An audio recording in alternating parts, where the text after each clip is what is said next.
দেখো আজকে আমরা মানে যেটা পড়বো সেটা হচ্ছে যে আমাদের প্যারাসাইটোলজির হচ্ছে সেকেন্ড পার্ট। ঠিক আছে, তোমরা দেখবে যে তোমাদের সিলেবাসে যেটা আছে যে প্যারাসাইটোলজির বিভিন্ন প্যারাসাইটের যে লাইফ সাইকেল আছে। তো আগের দিন আমরা পড়েছিলাম ইন্টামিবা হিস্টোলাইটিকা, তো আজকে আমরা আরো দুটো পড়ে নেবো, একটা ফ্যাসিওলা হেপাটিকা এবং আরো একটা হচ্ছে অ্যাসকারিস লুম্ব্রিকয়েডস। ঠিক আছে, এবং একদম লাস্ট যে ক্লাস আছে মানে পরের দিন আমরা ম্যালেরিয়া সম্পর্কে পড়বো, তাহলে আমাদের প্যারাসাইটোলজি কমপ্লিট হয়ে যাবে। আর প্যারাসাইটোলজির পরেই আমি তোমাদের এন্ডোক্রিনোলজি পড়াবো।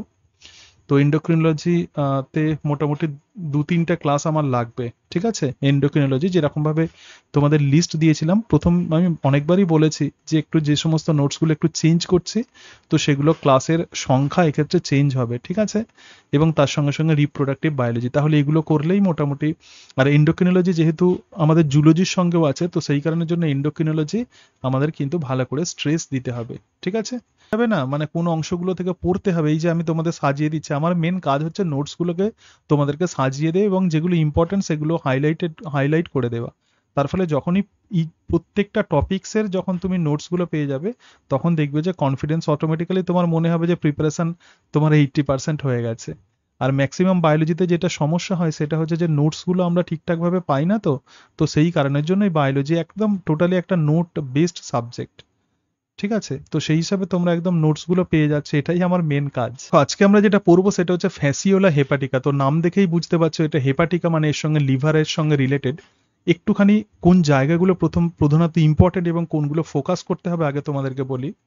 তো ফ্যাসিওলা হেপাটিকার প্রকৃতপক্ষে সিস্টেমেটিক পজিশন অনেক সময় দেয়, মানে এর ক্লাস কিন্তু ট্রিমাটোডা।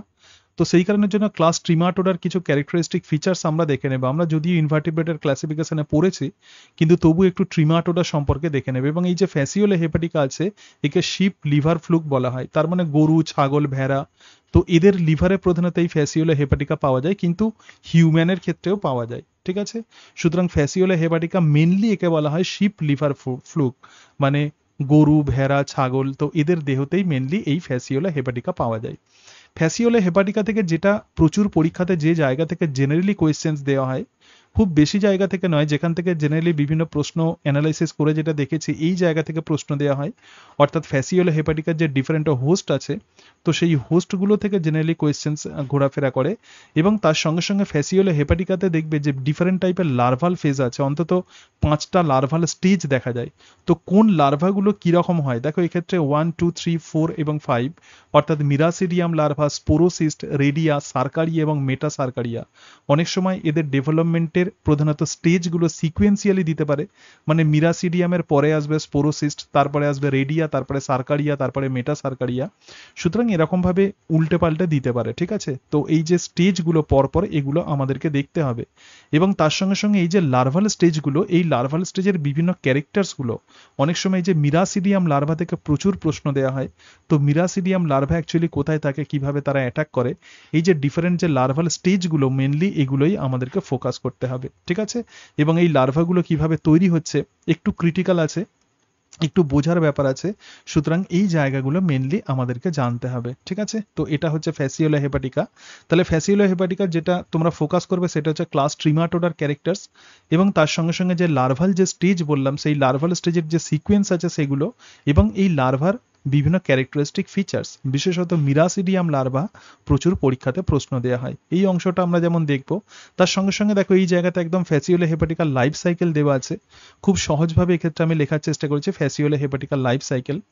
এবং তারপরেই আমরা যেটা দেখব তো সেটা হচ্ছে অ্যাসকারিস লুম্ব্রিকয়েডস, মানে অ্যাসকারিয়াসিস ডিজিজ যে ঘটায় গোল কৃমি, অ্যাসকারিস লুম্ব্রিকয়েডস। তো অ্যাসকারিস লুম্ব্রিকয়েডসে মেনলি যেটা পরীক্ষাতে প্রশ্ন দেওয়া হয় সেটা হচ্ছে যে অ্যাসকারিসের যে লার্ভা, মানে যেটা র্যাবডিটিফর্ম লার্ভা, দেখো এই জায়গাতে হচ্ছে র্যাবডিটিফর্ম লার্ভা।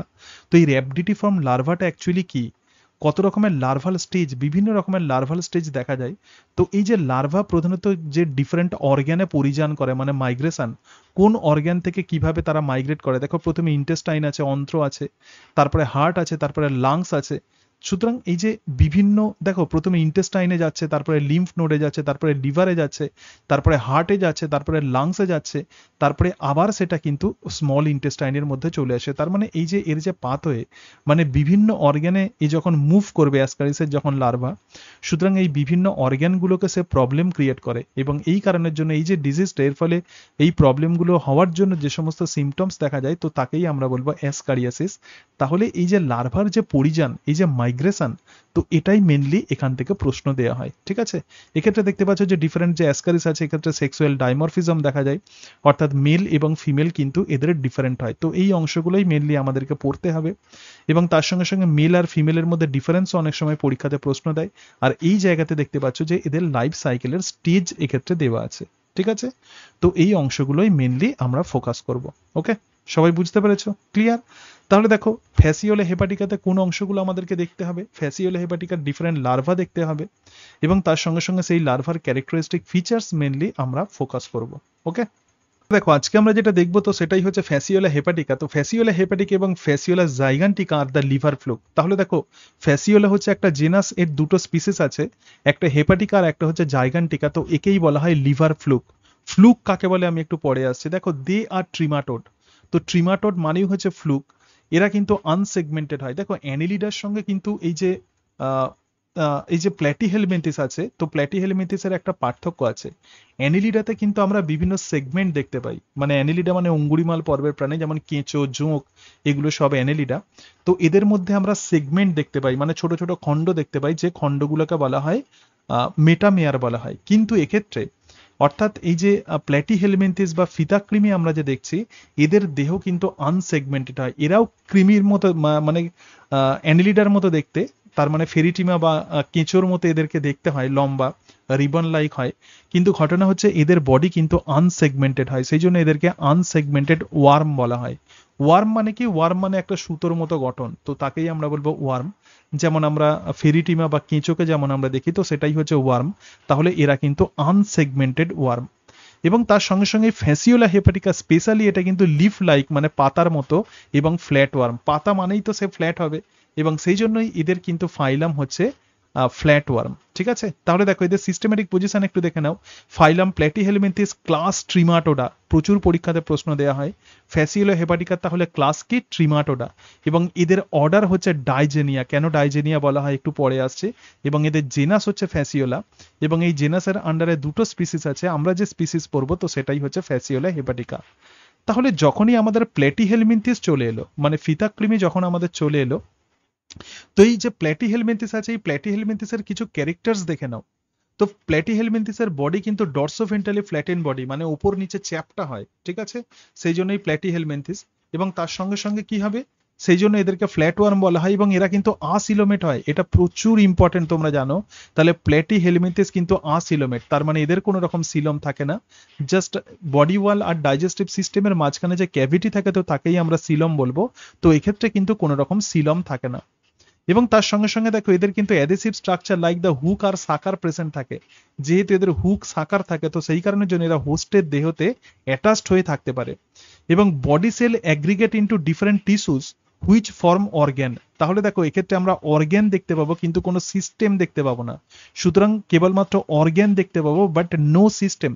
এবং মোস্টলি মোনোএসিয়াস, তার মানে হার্মোফ্রোডাইট। মোনো মানে হচ্ছে কি, আমি বলেছিলাম মোনো মানে দোনো, দুটোই থাকবে, মানে একই ইন্ডিভিজুয়ালে মেল আর ফিমেল সেক্স অর্গান থাকবে। এবং এরা তো সবসময় ট্রিপ্লোব্লাস্টিক হবে, ফ্রি লিভিং হতে পারে অথবা প্যারাসাইটিক হতে পারে। তাহলে প্ল্যাটিহেলমিনথিসের মেন যে ক্যারেক্টারিস্টিক ফিচার সেটা হচ্ছে আসিলোমেট। অর্গ্যান লেভেল অর্গানাইজেশন দেখা যায়, কোনো অর্গ্যান সিস্টেম দেখা যায় না, এবং প্রধানত মোনোএসিয়াস হয়। এবং দেখো এদেরকে কেন সিস্টোডা বলা হয়? সিস্টোডা মানে কি? সিস্টোডা হচ্ছে বডি আনসেগমেন্টেড। তাহলে মেনলি এদের বডি আনসেগমেন্টেড, কেবলমাত্র সিস্টোডা ছাড়া। ক্লাস সিস্টোডার আন্ডারে কারা আছে? ক্লাস সিস্টোডার আন্ডারে আছে আমরা যে টিনিয়া সোলিয়াম, টিনিয়া স্যাজিনাটা দেখি আর কি। এদের দেহ কেবলমাত্র সেগমেন্টেড, কিন্তু বাকিদের দেহে কিন্তু কোনো সেগমেন্ট দেখা যায় না। তাহলে ফ্যাসিওলা হেপাটিকার যে ক্লাস, তো সেটাই হলো ট্রিমাটোডা। এইবার দেখো এই যে প্ল্যাটিহেলমিনথিস আছে, তিনটা ক্লাস আছে, ইম্পর্টেন্ট তিনটা ক্লাস আছে। প্রথম যে ক্লাস সেটা হচ্ছে টার্বেলারিয়া।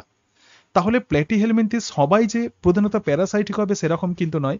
ক্লাস টার্বেলারিয়ার অন্তর্গত যে সমস্ত এনিম্যাল আছে এরা কিন্তু নন প্যারাসাইটিক হয়, ফ্রি লিভিং হয়, ফ্রি লিভিং ওয়ার্ম। তাহলে ওয়ার্ম মানে আমি বলেছি কি রকম দেখতে হবে, এবং ফ্রি লিভিং মানে কারোর দেহতে এরা আশ্রয় নেয় না। এবং ক্লাস ট্রিমাটোডা যেটা আমরা পড়ছি, তো এই ক্লাস ট্রিমাটোডার আন্ডারে যে সমস্ত অর্গানিজমস আছে তারা একটো এবং ইন্ডো প্যারাসাইটিক হয়। তাহলে তারা আমাদের দেহের বাইরেও থাকতে পারে, কোনো এনিম্যালসের বাইরে অ্যাটাচড হতে পারে, অথবা একদম সেই অর্গানিজমসের দেহের ভিতরে তারা থাকতে পারে। তাহলে একটু এবং ইন্ডো প্যারাসাইট হয়, ফ্ল্যাট ওয়ার্ম হয়, এবং এদেরকেই ফ্লুক বলা হয়। তাহলে যাদের বডি ফ্ল্যাট তো তাকেই আমরা বলবো কি ফ্লুক। সুতরাং এদের যেহেতু বডি ফ্ল্যাট, তো এবং সেই কারণের জন্যই এদেরকে বলা হয় লিভার ফ্লুক। ঠিক আছে, বডি লিফ লাইক হয়, বডি পাতার মতো হয়, সাকার এবং হুক প্রেজেন্ট থাকে। এক্সাম্পল হচ্ছে ফ্যাসিওলা আর স্কিস্টোজোমা। ফ্যাসিওলা হচ্ছে আমাদের লিভার ফ্লুক। তাহলে ফ্লুক কেন বলছি, কারণ এদের বডি লিফ লাইক হয়। ঠিক আছে, তাহলে প্ল্যাটিহেলমিনথিসের আন্ডারে ক্লাস ট্রিমাটোডার আন্ডারে আমরা যেটাকে পড়ছি তো সেটাই হলো ফ্যাসিওলা হেপাটিকা। এছাড়া প্ল্যাটিহেলমিনথিসের আরো একটা ক্লাস আছে, এরাও কিন্তু এন্ডোপ্যারাসাইটিক হয়, ফ্ল্যাট ওয়ার্ম হয়, এবং এদেরকেই মেনলি ফিতাকৃমি বলা হয়, টেপ ওয়ার্ম বলা হয়, যেমন টিনিয়া সোলিয়াম এবং টিনিয়া স্যাজিনাটা। এদের বডি অনেকটা ফিতার মতো হয়, রিবন লাইক হয়, এবং প্রধানত গরু এবং শূকরের মাংসতে এদেরকে পাওয়া যায়। গরুর মাংসে পাওয়া যাবে টিনিয়া স্যাজিনাটাকে, আর শূকরের মাংসে পাওয়া যাবে টিনিয়া সোলিয়ামকে। ঠিক আছে, তাহলে এখনো পর্যন্ত আমরা যেটা দেখলাম, তো ফ্যাসিওলা হেপাটিকার যে ফাইলাম তো সেটাই হচ্ছে ফাইলাম প্ল্যাটিহেলমিনথিস। এরা কিন্তু টোটালি আসিলোমেট অর্গানিজম হয়, কোনো রকম সেগমেন্ট এদের থাকে না। কেবলমাত্র ক্লাস সিস্টোডা ছাড়া বাকিদের ক্ষেত্রে কোনো রকম সেগমেন্ট থাকে না। এবং এই যে ফ্যাসিওলা হেপাটিকা আছে, এর যে ক্লাস তো সেটাই হচ্ছে ট্রিমাটোডা। যেহেতু এই ট্রিমাটোডার দেহ অনেকটা পাতার মতো হয়, যত ট্রিমাটোডা আছে তাদের দেহ পাতার মতো দেখতে হয়, সেই জন্য ক্লাস ট্রিমাটোডার একটা নাম দেওয়া হয়েছে, তো তাকেই বলা হয় ফ্লুক। ঠিক আছে, ক্লাস ট্রিমাটোডার অন্তর্গত অর্গানিজম হচ্ছে ফ্লুক, আর ক্লাস সিস্টোডার অন্তর্গত যে সমস্ত অর্গানিজম আছে তো তারাই প্রকৃতপক্ষে ফিতাকৃমি, তারাই প্রকৃতপক্ষে ট্যাপ ওয়ার্ম, মানে টেপ ওয়ার্ম, সরি ট্যাপ বলছি, তাহলে তারাই প্রকৃতপক্ষে টেপ ওয়ার্ম। তাহলে ফ্লুক আর টেপ ওয়ার্মের মধ্যে পার্থক্য আমরা দেখলাম। ঠিক আছে, দেখো এটুকু সবাই বুঝতে পেরেছো? ক্লিয়ার? এবার দেখো এই যে ট্রিমাটোডা বা ফ্লুক তাহলে কি, এরা প্রধানত ইন্টেস্টাইনের মধ্যে থাকে। ইন্টেস্টাইন মানে অন্ত্রে, মানে স্মল ইন্টেস্টাইন, লার্জ ইন্টেস্টাইন, এইসব জায়গাতে থাকে। দেখো দেখো ফ্যাসিওলা বুস্কি রিসাইড ইন দ্য ইন্টেস্টাইন। তাহলে ইন্টেস্টাইন, ট্রিমাটোডা বা ফ্লুক প্রধানত ইন্টেস্টাইনের মধ্যে থাকে, এবং ব্লাডেতে যে ফ্লুক থাকে তো তাকেই আমরা বলবো। আচ্ছা, এই যে ট্রিমাটোডা বা ফ্লুক আছে, এই ট্রিমাটোডা বা ফ্লুক কিন্তু আমাদের ডিফারেন্ট অর্গানে থাকে। যেটা ইন্টেস্টাইনে থাকে তো তাকে আমরা বলবো ফ্যাসিওলা বুস্কি। যদি ব্লাডেতে যদি এই ফ্লুক থাকে তো তখনই তাকে আমরা বলবো Schistosoma. Reside in the venous plexus of the various viscera. তার মানে আমাদের যে ডিফারেন্ট যে অর্গান আছে সেই অর্গানগুলোর চারিদিকে জালক থাকে, রক্তজালক, এবং সেই রক্তজালক প্রধানত শিরার ধমনির সংযোগস্থলেই প্রধানত এই জালক তৈরি হয়। তাহলে শিরাতে প্রধানত এই স্কিস্টোজোমা থাকে, এবং লিভারে যেটা থাকে তো সেটাই হচ্ছে ফ্যাসিওলা হেপাটিকা, আর লাংসে যেটা থাকে তো তাকে আমরা বলবো প্যারাগোনিমাস। ঠিক আছে, তাহলে এই যে ফ্লুক এদেরকে কিন্তু ডিফারেন্ট অর্গানে আমরা পাই। ইন্টেস্টাইনের মধ্যে কাকে পাবো? ফ্যাসিওলা বুস্কি। ব্লাডের মধ্যে কাকে পাবো? স্কিস্টোজোমা। লিভারের মধ্যে কাকে পাবো? ফ্যাসিওলা হেপাটিকা। লাংসের মধ্যে আমরা কাকে পাবো? প্যারাগোনিমাসকে। ক্লিয়ার? দেখো এই পর্যন্ত সবার কাছে ক্লিয়ার? এই যে ফ্যাসিওলা হেপাটিকা আছে তো এটাই প্রকৃতপক্ষে শিপ লিভার ফ্লুক। দেখো এই জায়গাতে অনেক সময় আমরা কনফিউজড হয়ে যাই যে আমরা তো হিউম্যান প্যারাসাইটোলজি পড়ছি, তাহলে এটা তো শিপ লিভার ফ্লুক। দেখো ফ্যাসিওলা হেপাটিকা মেনলি চয়েস করে কাকে? শিপকে, মানে ভেড়াকে। ঠিক আছে, ভেড়া, ক্যাটল, বিভিন্ন ক্যাটল যারা আছে, যেমন শিপ আছে, র্যাবিট আছে, গোট আছে, পিগ আছে, ডগ আছে, এদেরকে মেনলি এরা কিন্তু। দেখো Fasciola hepatica inhibit in the liver and the bile duct. তাহলে কোন জায়গাতে থাকে? আমরা জানি যে লিভারের সঙ্গেই প্রধানত পিত্তনালী যুক্ত থাকে। তো সেই জন্য লিভার এবং তার সঙ্গে সঙ্গে পিত্তনালী of the vertebrates like the cattle, sheep, rabbit, goat, pig, dog, তো এদের লিভারে প্রধানত থাকে। তাহলে যে ফ্লুক যেগুলো দেখলাম ডিফারেন্ট অর্গানে থাকে, কিন্তু ফ্যাসিওলা হেপাটিকা কেবলমাত্র কোথায় থাকবে? লিভারে থাকবে। অ্যান্ড ইভেন ম্যান, কিন্তু মানুষের দেহতেও থাকে, but it is common liver fluke of the ship. তবে মেনলি এটা যাকে চয়েস করে তো সেটা হচ্ছে ভেড়াকে প্রধানত চয়েস করে। এইবার দেখো কত ইন্টারেস্টিং একটা ইনফরমেশন। একটা single sheep may harbour as many as 200 liver fluke in its liver. তাহলে একটা লিভারে, একটা সাধারণ যদি আমরা ভেড়া দেখি তার লিভারে অন্তত 200টা অ্যাডাল্ট আমরা লিভার ফ্লুককে দেখতে পাই। The disease caused by this parasite is known as liver rot. তার মানে কি এরা লিভারকে টোটালি ধ্বংস করে দেয় এবং সেই জন্য এই লিভার রট মানে হচ্ছে পচন, তাহলে লিভারকে পচিয়ে দেয়। তাহলে এই যে ফ্যাসিওলা হেপাটিকা যে ডিজিজ ঘটায় তো তার নামই হচ্ছে লিভার রট ডিজিজ। এবং they complete its life history at least in 2 host. দেখো ফ্যাসিওলা হেপাটিকা প্রধানত বিভিন্ন হোস্টের মধ্যে প্রধানত এদের লাইফ সাইকেল সম্পন্ন করে। দেখো এদের যে ডেফিনেটিভ হোস্ট মানে যার মধ্যে প্রধানত এদের সেক্সুয়াল রিপ্রোডাকশন হয় তো সেটা হচ্ছে ম্যান, এবং এদের যে ইন্টারমিডিয়েট হোস্ট আছে এই ইন্টারমিডিয়েট হোস্ট কিন্তু দুটো, এক্ষেত্রে মানে দুটো ইন্টারমিডিয়েট হোস্টে এরা লাইফ সাইকেল সম্পন্ন করে। প্রথমে মানুষের দেহ থেকে এরা যাকে অ্যাটাক করবে সেটা হচ্ছে শামুককে, মানে শামুক জাতীয় অ্যানিম্যাল যেমন স্নেলকে অ্যাটাক করে। আর সেকেন্ড এদের যে ইন্টারমিডিয়েট যে হোস্ট আছে তো সেটাই হচ্ছে অ্যাকোয়াটিক প্ল্যান্ট।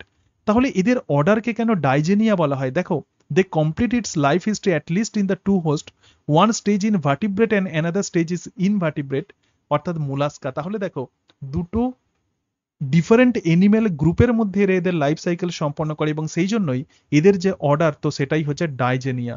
তাহলে ফাইলাম কেন প্ল্যাটিহেলমিনথেস আমরা দেখলাম, এদের ক্লাস কেন ট্রিমাটোডা সেটা দেখলাম, এবং এদের অর্ডার কেন ডাইজেনিয়া, কারণ ভার্টিব্রেট এবং ইনভার্টিব্রেট এই দুটো অর্গানিজমস এর মধ্যেই, এই দুই ধরনের জীবের মধ্যেই এরা লাইফ সাইকেল সম্পন্ন করে। নট অনলি দ্যাট, এদের কিন্তু প্ল্যান্টসকেও লাগে, তার মানে সমস্ত রকমের জীবকে এদের লাগে।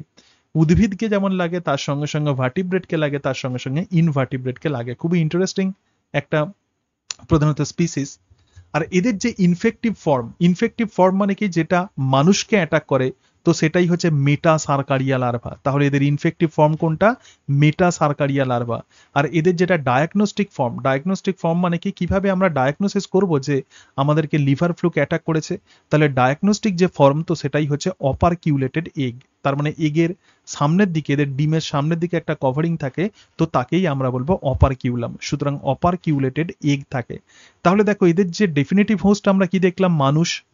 এবং ইন্টারমিডিয়েট হোস্ট দেখো দুটো লাগবে, একটা স্নেল লাগবে মানে মোলাস্কা, এবং আরো একটা অ্যাকোয়াটিক প্ল্যান্ট। আগে প্রথমে আমরা এদের লাইফ সাইকেল দেখে নেব। লাইফ সাইকেল দেখে নেওয়ার পরে তারপরে আমরা দেখবো যে এই ডিফারেন্ট লার্ভাগুলোর ক্যারেক্টারিস্টিক ফিচার্স আমরা দেখবো। এদের লার্ভার ক্যারেক্টারিস্টিক ফিচার্স কিন্তু খুব ইম্পর্টেন্ট। আগে প্রথমে আমি লাইফ সাইকেলটা তোমাদেরকে বোঝাই, তাহলে তোমরা মানে তোমাদের কাছে ক্লিয়ার হবে টোটাল বিষয়টা। একটু দেখে নাও। দেখো মানুষের ক্ষেত্রে তাহলে দেখো এদের আমরা লাইফ সাইকেলটা একটুখানি দেখে নিই। সুতরাং আমরা যেটা দেখলাম যে এদের যে ইনফেক্টিভ যে স্টেজ মানে মানুষ প্রধানত অ্যাটাক্ট হবে কি দিয়ে? এদের একটা লার্ভাল স্টেজ। দেখো man gets infected by eating water plants or the fish containing the metacercaria. তাহলে দেখো মানুষ কি করে? মানুষ প্রধানত কোনো জলজ উদ্ভিদ আমরা খাবার হিসাবে খাই, যেমন ধরো কোনো শুষ্নি শাক আমরা খেলাম বা অন্যান্য যে কোনো অ্যাকোয়াটিক প্ল্যান্ট যেগুলোকে আমরা খাই, শাক পাতা হিসাবে যেগুলোকে আমরা খাই, তো সেই পাতার মধ্যে এদের কিন্তু লার্ভা পাবো, তো সেটাই হচ্ছে মেটাসার্কারিয়া লার্ভা। ঠিক আছে, তাহলে মানুষের দেহতে কি হলো? মেটাসার্কারিয়া লার্ভা চলে এলো। মেটাসার্কারিয়া লার্ভা এবার কি করবে? তাহলে এদের লার্ভা চলে এলো মানুষের দেহতে, চলে আসার পরে কি হবে? মেটাসার্কারিয়া মাইগ্রেট ইনটু দেয়ার হ্যাবিটেট। তাহলে মেটাসার্কারিয়া মানুষের দেহের কোথায় কোথায় থাকবে? ইন্টেস্টাইনে থাকবে, লিভার থাকবে, এবং বাইল ডাক্টে থাকবে, এবং লাংসে থাকবে। মেনলি ইন্টেস্টাইন থেকে এরা লিভারে চলে আসবে এবং এখানেই এরা কিন্তু থাকে। লিভার এবার থেকে কি হবে? এই মেটাসার্কারিয়া লার্ভা এক্সিস্টেশন ঘটবে। দেখো মেটাসার্কারিয়া লার্ভার বাইরের দিকে একটা কভারিং থাকে তো তাকেই বলে সিস্ট ওয়াল। এবং এই সিস্ট ওয়াল মানে যে কোনো এনিম্যাল, যেমন আমরা জানি যে সাপ তার খোলস ত্যাগ করে, তাহলে এই মেটাসার্কারিয়া লার্ভাও কিন্তু সেরকম ভাবে এর খোলস ত্যাগ করবে সিম্পলি। তাহলে এর যে সিস্ট ওয়াল আছে সেই সিস্ট ওয়ালকে এবার সে রিমুভ করবে এবং তার ফলে metacercaria larva developed into the adult worm. কোথায়?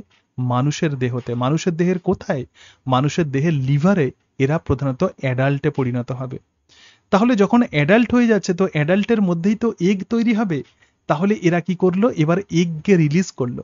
কিভাবে রিলিজ করলো? আমরা জানি যে ডাইজেস্টিভ সিস্টেমে যেহেতু এদের অ্যাডাল্ট আছে এবং অ্যাডাল্ট এগ বা ডিম পেরেছে, এবং সেই ডিম কি হবে? মলের মধ্য দিয়ে, ফেসেস মানে হচ্ছে মলের মধ্য দিয়ে নির্গত হবে। এমনকি আমরা যদি যেখানে সেখানে থুতু ফেলি তো এই থুতুর মধ্য দিয়েও কিন্তু এদের এগ কিন্তু মাটিতে চলে আসবে। ব্যাপারটা ভাবো। ধরো যাক কেউ জলে কাজ করছে, কোনো কৃষক, তো তিনি কি করছেন? তিনি থুতু ফেলছেন এবং সেই থুতুর মধ্যে দিয়ে তিনি যদি অ্যাটাকড হন এই ফ্যাসিওলা হেপাটিকা দ্বারা, তাহলে ইভেন তার থুতু দিয়েও এটা কিন্তু চলে আসবে, এগস হচ্ছে এক্সক্রিটেড হবে। কোথায় এক্সক্রিটেড হবে? ওয়াটারে। ঠিক আছে, তাহলে কোন স্টেজ মানুষের দেহতে থাকবে?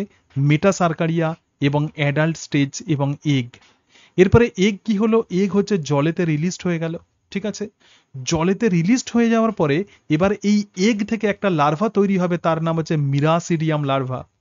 মিরাসিডিয়াম লার্ভা কিন্তু কোনো এনিম্যালের দেহতে থাকে না, এটা জলেতে থাকে।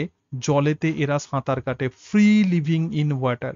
জলেতে এরা সাঁতার কাটে, কাটতে কাটতে এই মিরাসিডিয়াম লার্ভা প্রচন্ড পাওয়ারফুল একটা লার্ভা। এ সবসময় খোঁজে যে কোথায় শামুক আছে, স্নেল কোথায় আছে, ঠিক আছে। তাহলে miracidium larva penetrate into the snail.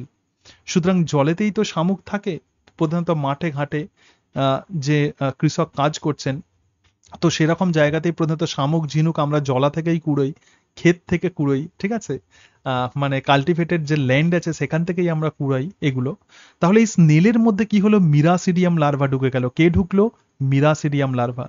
এবার স্নেলের মধ্যে কি ঘটনা ঘটছে দেখো, স্নেলের মধ্যে এই কয়েকটা ঘটনা ঘটছে। তাহলে মিরাসিডিয়াম লার্ভা এবার কিসে পরিণত হবে? স্পোরোসিস্টে। কার দেহতে? শামুকের দেহতে।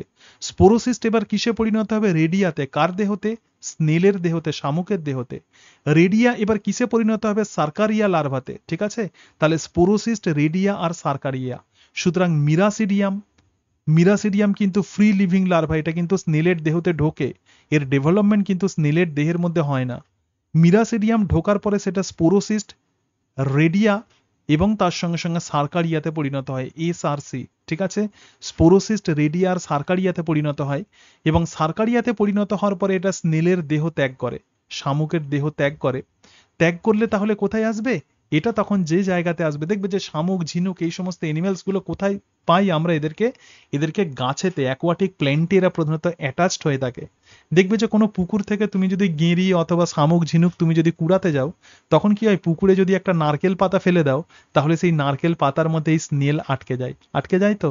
সুতরাং এক্ষেত্রেও তাই, এই যে স্নেল যে আটকে থাকে ওই যে জলজ অ্যাকোয়াটিক প্ল্যান্টে, তো সেই অ্যাকোয়াটিক প্ল্যান্টের সঙ্গে স্নেল বা শামুক এক্ষেত্রে আটকে গেল, এবং তারপরে যখনই এটা আটকে যায় তখন কি হবে, এই সার্কারিয়া লার্ভা তখন স্নেলের দেহ থেকে বাইরে বেরিয়ে চলে আসবে। কোথায় বেরিয়ে আসবে? তখন বেরিয়ে চলে আসবে যে জায়গাতে, সেটা হচ্ছে অ্যাকোয়াটিক প্ল্যান্ট, অথবা মাছের দেহতেও এরা কিন্তু প্রবেশ করতে পারে। কিন্তু এই জায়গাতে এটা কিন্তু এনসিস্টেড থাকে, তার মানে কি এর এর মধ্যে কিন্তু সিস্ট ওয়াল থাকে। এবং এই যে সার্কারিয়া লার্ভা, এই সার্কারিয়ার লার্ভা এবার মেটা সার্কারিয়াতে পরিণত হবে এই প্ল্যান্ট অথবা ফিশের দেহতে, ঠিক আছে। তাহলে প্ল্যান্ট অথবা ফিশের দেহতে, এই পর্যন্ত কিন্তু স্নেলের দেহতে হচ্ছে, আর এই জায়গাটা হচ্ছে প্ল্যান্টসের দেহতে হচ্ছে। এবং তারপরে আমরা যখন সেই অ্যাকোয়াটিক প্ল্যান্টকে ভালো করে না ধুয়ে আমরা যখন খাবো, তখন সেই এনসিস্টেড মেটা সার্কারিয়া লার্ভা মানুষের দেহতে ইনফেক্টেড হয়ে গেল, এবং এই এনসিস্টেড মেটা সার্কারিয়া লার্ভা খোলস ত্যাগ করবে, করে সেটা অ্যাডাল্টে পরিণত হবে। কোথায়? লিভারে। এবং সেখানে সে ডিম পারবে, এবং সেই ডিম মলের মধ্য দিয়ে আবার জলে নির্গত হবে। এবং এরকমভাবে ফ্যাসিওলে হেপাটিকা তাদের তিনটে হোস্টের মধ্যে লাইফ সাইকেল সম্পন্ন করে। প্রথম যে হোস্ট আছে তো সেটাই হচ্ছে ডেফিনেটিভ হোস্ট বা প্রাইমারি হোস্ট, তো সেটা হচ্ছে হিউম্যান, যার মধ্যে এদের রিপ্রোডাকশন হয়, মানে সেক্সুয়াল রিপ্রোডাকশন হয়, তার ফলে এগ তৈরি হয়। এগ থেকে যে মিরাসিডিয়াম লার্ভা, এই মিরাসিডিয়াম লার্ভা কিন্তু টোটালি ফ্রি লিভিং লার্ভা। তারপর সে স্নেলের মধ্য দিয়ে গিয়ে তার ফার্দার মডিফিকেশন ঘটবে, এবং তারপরে সেটা মেটা সার্কারিয়াতে পরিণত হবে। কোথায়? প্ল্যান্টের দেহতে। এই যে সিকোয়েন্স যেটা বললাম, লার্ভাল যে সিকোয়েন্স, এগুলোই কিন্তু পরীক্ষাতে প্রশ্ন দেওয়া হয়। এবং মিরাসিডিয়াম লার্ভা কোথায় থাকে, এই জায়গা থেকে জেনারেলি কোয়েশ্চেন্স দেওয়া হয়, ঠিক আছে। তাহলে এটুকু সবাই বুঝতে পেরেছো? বলে এটা বুঝতে পারলেই আর বুঝতে কোনো অসুবিধা আছে। এবার দেখো, সুতরাং আমরা দেখলাম যে আমাদের যে লিভার আছে, তো এই লিভারে প্রধানত এরা থাকে। তাহলে দেখো ইনফেক্টিভ স্টেজ আমরা কি দেখলাম? Metacercaria larva. তাহলে trematode or the Fasciola exist in the three morphological form. প্রধানত তিনটে মরফোলজিক্যাল ফর্মে এরা থাকবে, একটা অ্যাডাল্ট ফর্ম, একটা এগ ফর্ম, এবং আর একটা লার্ভাল ফর্ম। একটু অ্যাডাল্টকে দেখে নাও। সুতরাং এটা হচ্ছে অ্যাডাল্ট। আমরা দেখছি যে পাতার মতো একটা অ্যাডাল্ট আমরা দেখতে পাচ্ছি, এবং এদের কিন্তু মাউথ থাকে, মানে মুখগহ্বর থাকে, এবং মুখগহ্বরের কিন্তু কভারিং থাকবে যেটা দিয়ে, তো সেটাই হচ্ছে অ্যান্টেরিয়র সাকার। এই সাকার দিয়ে এরা লিভারের সঙ্গে অ্যাটাচড হয়ে থাকে, এবং দেহের পিছনের দিকে একদম এক্সক্রেটারি পোর থাকে, মানে এদের রেচন ছিদ্র থাকে। এবং তার সঙ্গে সঙ্গে দেখো এই জায়গাতে, মানে জাস্ট সাকারের একদম কাছে, অ্যান্টেরিয়র এন্ডের একদম কাছে আরো একটা ছিদ্র আমরা দেখতে পাবো, তো তাকেই বলা হয় গোনোপোর।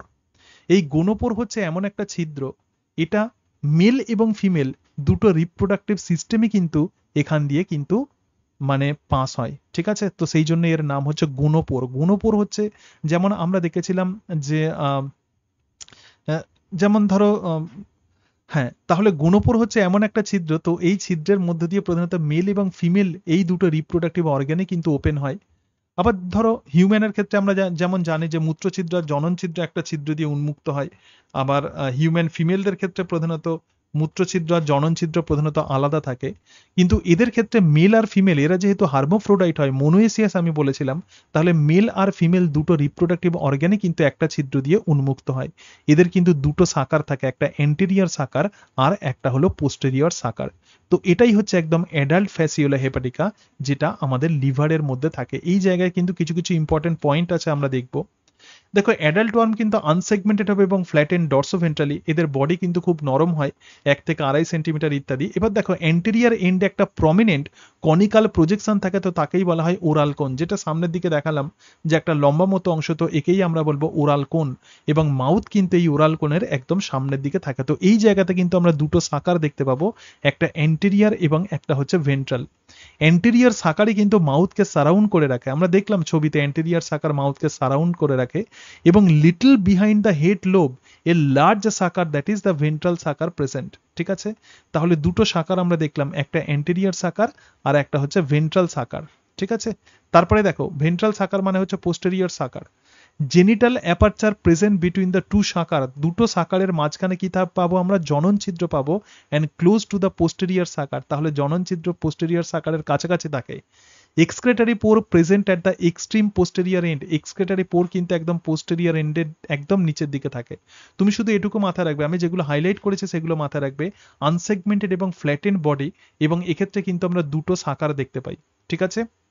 এবং তার সঙ্গে সঙ্গে দেখো ডিউরিং দ্য ব্রিডিং সিজন, এটা প্রচুর পরীক্ষাতে প্রশ্ন দেওয়া হয় যে লাউরার্স ক্যানাল কোথায় আমরা দেখতে পাই। During the breeding season a temporary opening call the Laurer's canal appear on the dorsal surface. তাহলে শুধুমাত্র ব্রিডিং সিজনে একটা ছিদ্র এদের দেখা যায়, তো তাকেই আমরা বলবো লাউরার্স ক্যানাল। সুতরাং লাউরার্স ক্যানাল আমরা ফ্যাসিওলা হেপাটিকাতে আমরা দেখতে পাবো। এদের ডাইজেস্টিভ সিস্টেম তো অবশ্যই ইনকমপ্লিট হবে, কোনো রকম অ্যানাস আমরা দেখতে পাবো না। এবং এদের যে রেচন অঙ্গ সেটা কিন্তু প্রোটোনেফ্রিডিয়া, ঠিক আছে। প্ল্যাটিহেলমিনথেসের রেচন অঙ্গ আমরা জানি যে প্রোটোনেফ্রিডিয়া। এবং nervous system contains the nerve ring surrounding oesophagus, মানে ইসোফেগাসকে নার্ভ রিং প্রধানত কভার করে রাখে। Most of the trematode are hermaphrodite or the monoecious, male and female organ present in same worm. Both male and female genital duct open in a common chamber called the genital aperture or gonopore.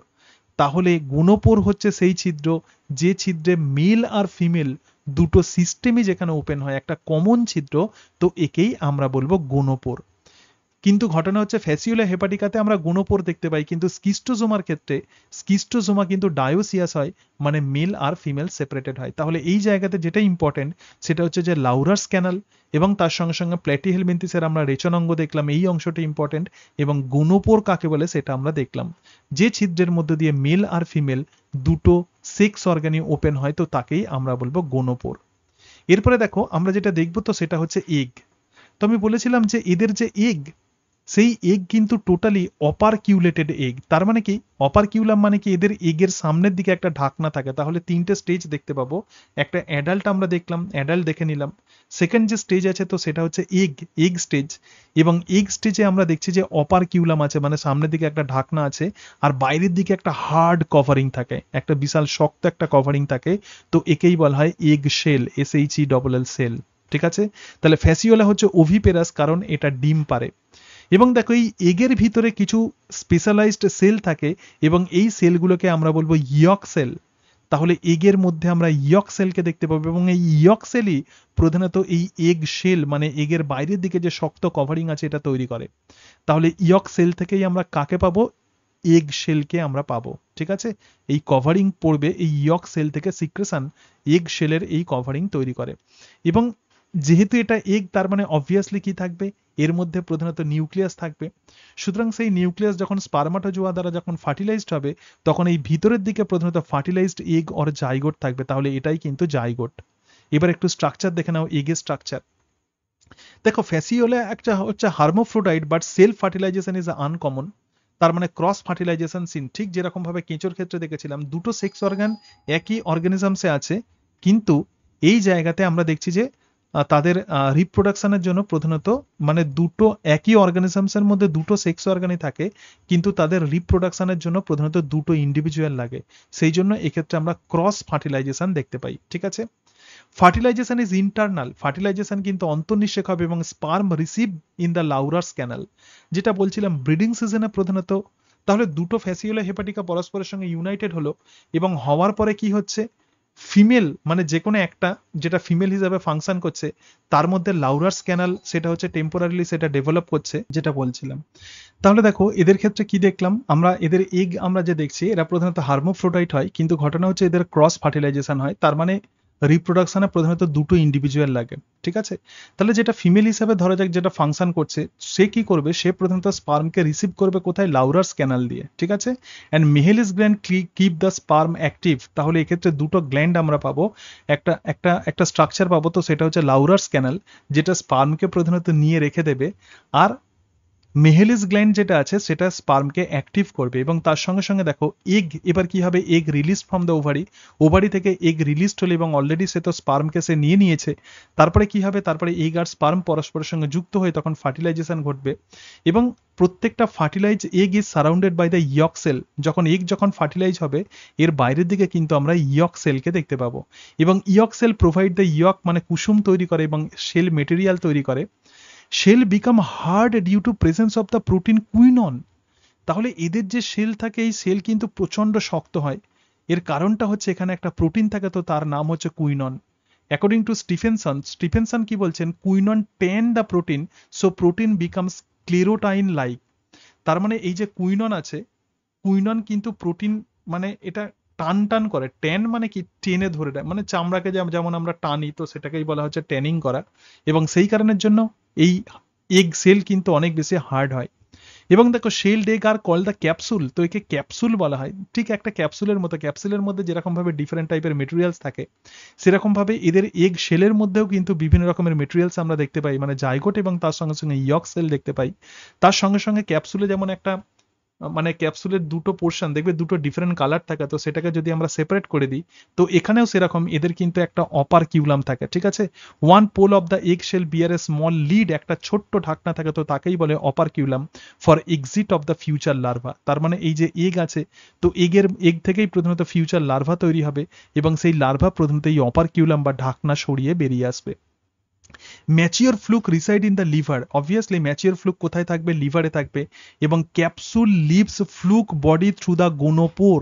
তাহলে এই যে capsule আছে মানে egg আছে, এটা কোথা দিয়ে নির্গত হবে, গোনোপোর দিয়ে। গোনোপোর মানে আমি কি বলেছিলাম, মেল আর ফিমেল ছিদ্র, যেটা দুটো কমন একটা ছিদ্র, এবং passes down the bile duct to the sheep intestine. ঠিক আছে, তাহলে লিভার থেকে কোথায় চলে এলো, এই এগ কোথায় চলে এলো, ইন্টেস্টাইনে চলে এলো, এবং ইন্টেস্টাইনের সঙ্গে লার্জ ইন্টেস্টাইনের সঙ্গে প্রধানত আমরা জানি যে আমাদের কোলন যুক্ত থাকে।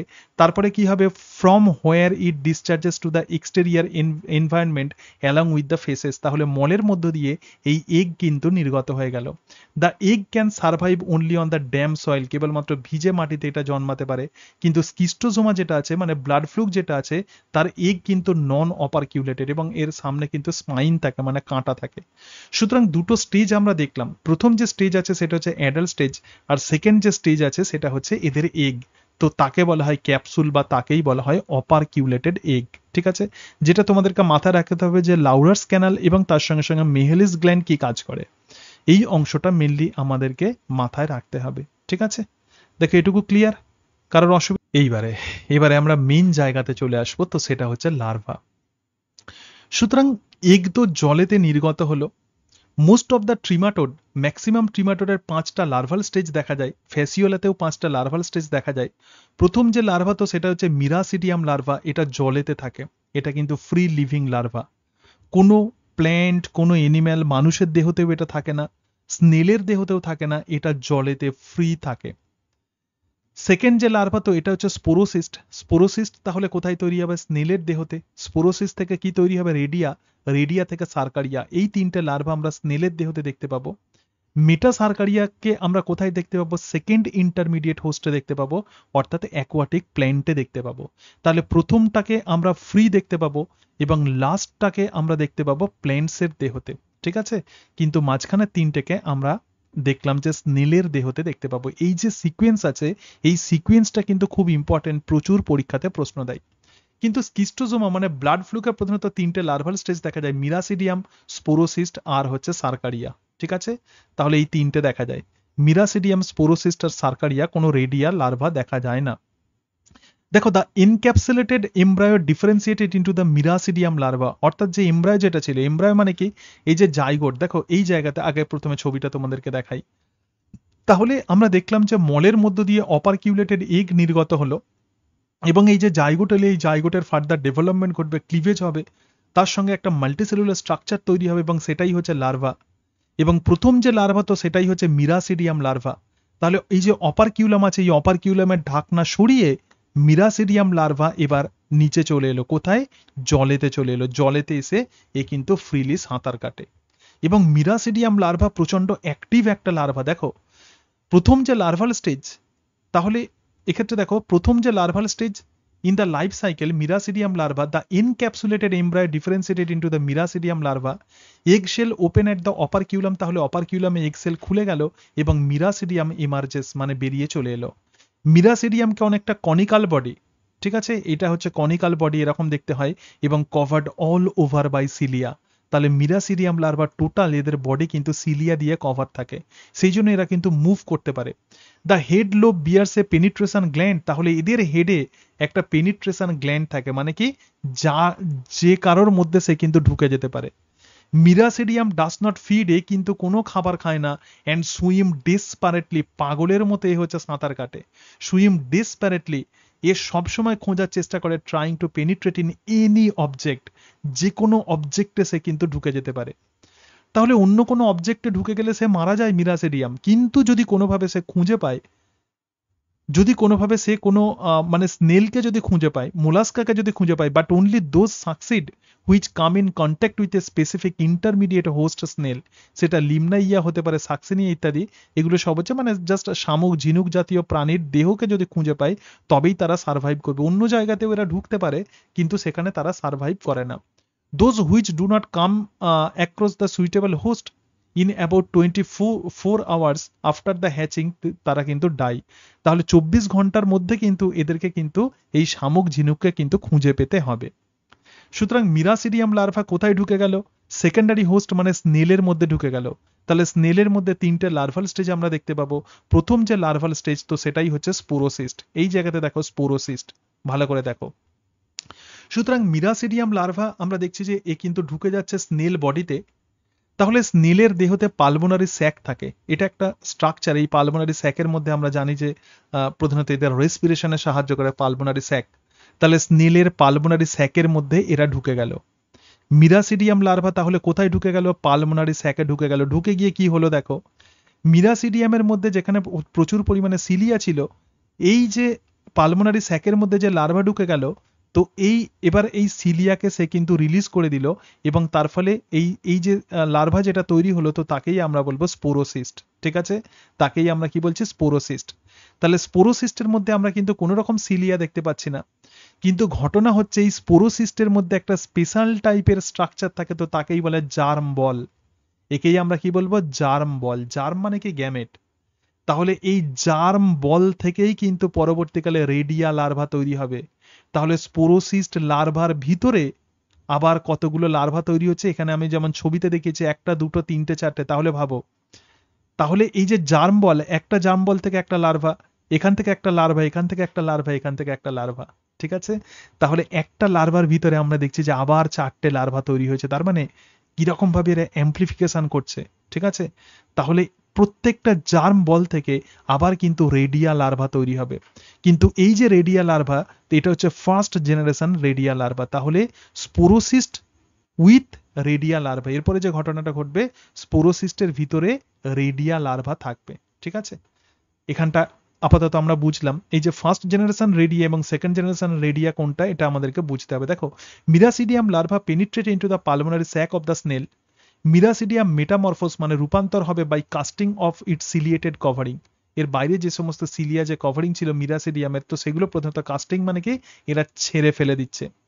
স্পোরোসিস্ট like the miracidium in shape, এই যে স্পোরোসিস্ট যেটা, এটাকে মিরাসিডিয়ামের মতোই দেখতে, but ciliated covering replaced by thin cuticle, কিন্তু সিলিয়েটেড কভারিং এর জায়গায় এক্ষেত্রে খুব পাতলা কিউটিকলের আবরণকে আমরা দেখতে পাবো।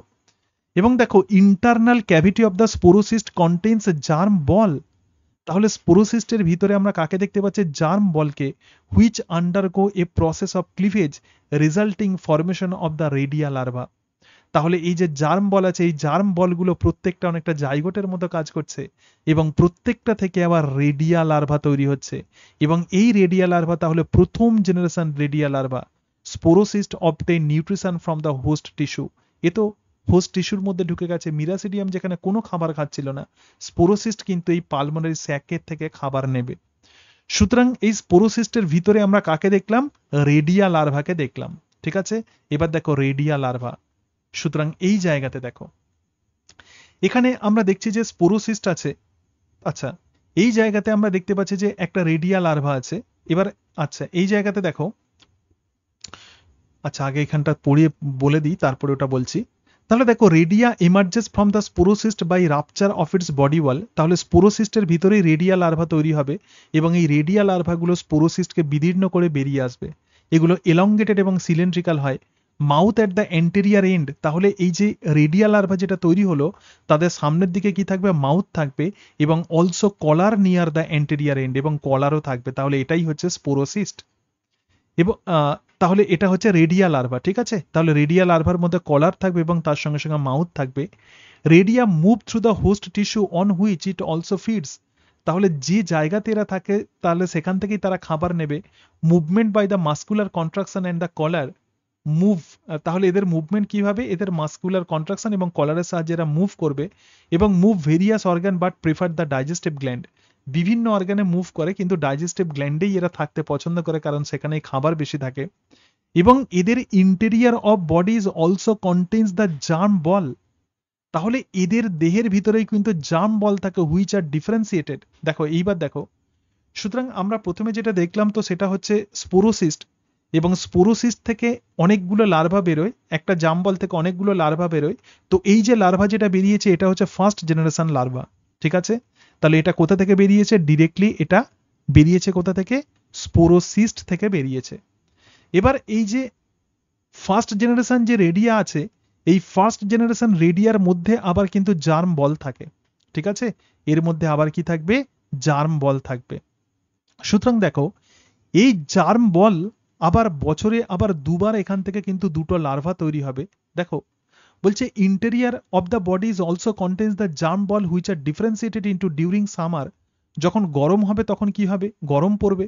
When the sufficient nourishment is available, the germ ball of the radia gives rise to second generation radia. তাহলে এই যে লাল জার্ম বল থেকে আমরা কি দেখতে পাচ্ছি? আবার দেখো নতুন একটা রেডিয়া তৈরি হলো, মানে প্রত্যেকটা থেকে রেডিয়া তৈরি হলো, এখানে রেডিয়া তৈরি হলো এবং এই রেডিয়া বার্থ পোর দিয়ে এটা বেরিয়ে চলে আসে। তাহলে ডিউরিং দ্য সামার, সামারে হচ্ছে এই যে প্রথম জেনারেশন যে রেডিয়া যেটা আগে তৈরি হয়েছিল সেটা সামারে এবার এই জার্ম বল থেকে এবার কি হচ্ছে? সেকেন্ড জেনারেশন রেডিয়া তৈরি হচ্ছে। আবার দেখো উইন্টারে কি হচ্ছে? Germ ball of the redia of the second generation. তাহলে এই জায়গাতে দেখো এটা হচ্ছে সেকেন্ড জেনারেশনের মধ্যেও কিন্তু আমরা জার্ম বল দেখতে পাচ্ছি। তাহলে জার্ম বল কোথায় কোথায় দেখতে পাবো? স্পোরোসিস্টে দেখতে পাবো, ফার্স্ট জেনারেশন রেডিয়াতে দেখতে পাবো, এবং সেকেন্ড জেনারেশন রেডিয়াতে দেখতে পাবো। এটুকু সবাই বুঝতে পেরেছো? দেখো মিরাসিডিয়াম লার্ভা প্রথমে কি হলো? স্পোরোসিস্টে পরিণত হলো। স্পোরোসিস্টের ভিতরে কি থাকবে? জার্ম বল থাকবে। হয়ে গেল। এই জার্ম বল থেকে কি তৈরি হবে? এই জার্ম বল থেকে যেটা তৈরি হবে সেটা হচ্ছে ফার্স্ট জেনারেশন রেডিয়া। ঠিক আছে, এই ফার্স্ট জেনারেশন রেডিয়ার মধ্যে কি থাকবে? জার্ম বল থাকবে। ঠিক আছে, এটুকু ক্লিয়ার? ঠিক আছে, আচ্ছা হ্যাঁ, এইবার এই ফার্স্ট জেনারেশন যখন রেডিয়া লার্ভা, এর ভিতরে জার্ম বল আছে, যখন সামার হবে, যখন গরমকাল হবে, এই জার্ম বলগুলো আবার অনেকগুলো রেডিয়া লার্ভা তৈরি করবে। যেমন একটাকে আমি দেখিয়েছি, তো একে বলে সেকেন্ড জেনারেশন রেডিয়া। তাহলে এটা হচ্ছে সেকেন্ড জেনারেশন রেডিয়া। ঠিক আছে, এই পর্যন্ত ক্লিয়ার? এটা ক্লিয়ার? তাহলে জার্ম বল আমরা কোথায় কোথায় দেখতে পাচ্ছি? জার্ম বল আমরা দেখতে পাচ্ছি যে এই যে স্পোরো, এটা কি ছিল? স্পোরোসিস্টে আমরা দেখতে পাচ্ছি, এবং ফার্স্ট জেনারেশন রেডিয়াতে দেখতে পাচ্ছি, আর সেকেন্ড জেনারেশন রেডিয়াতে দেখতে পাচ্ছি।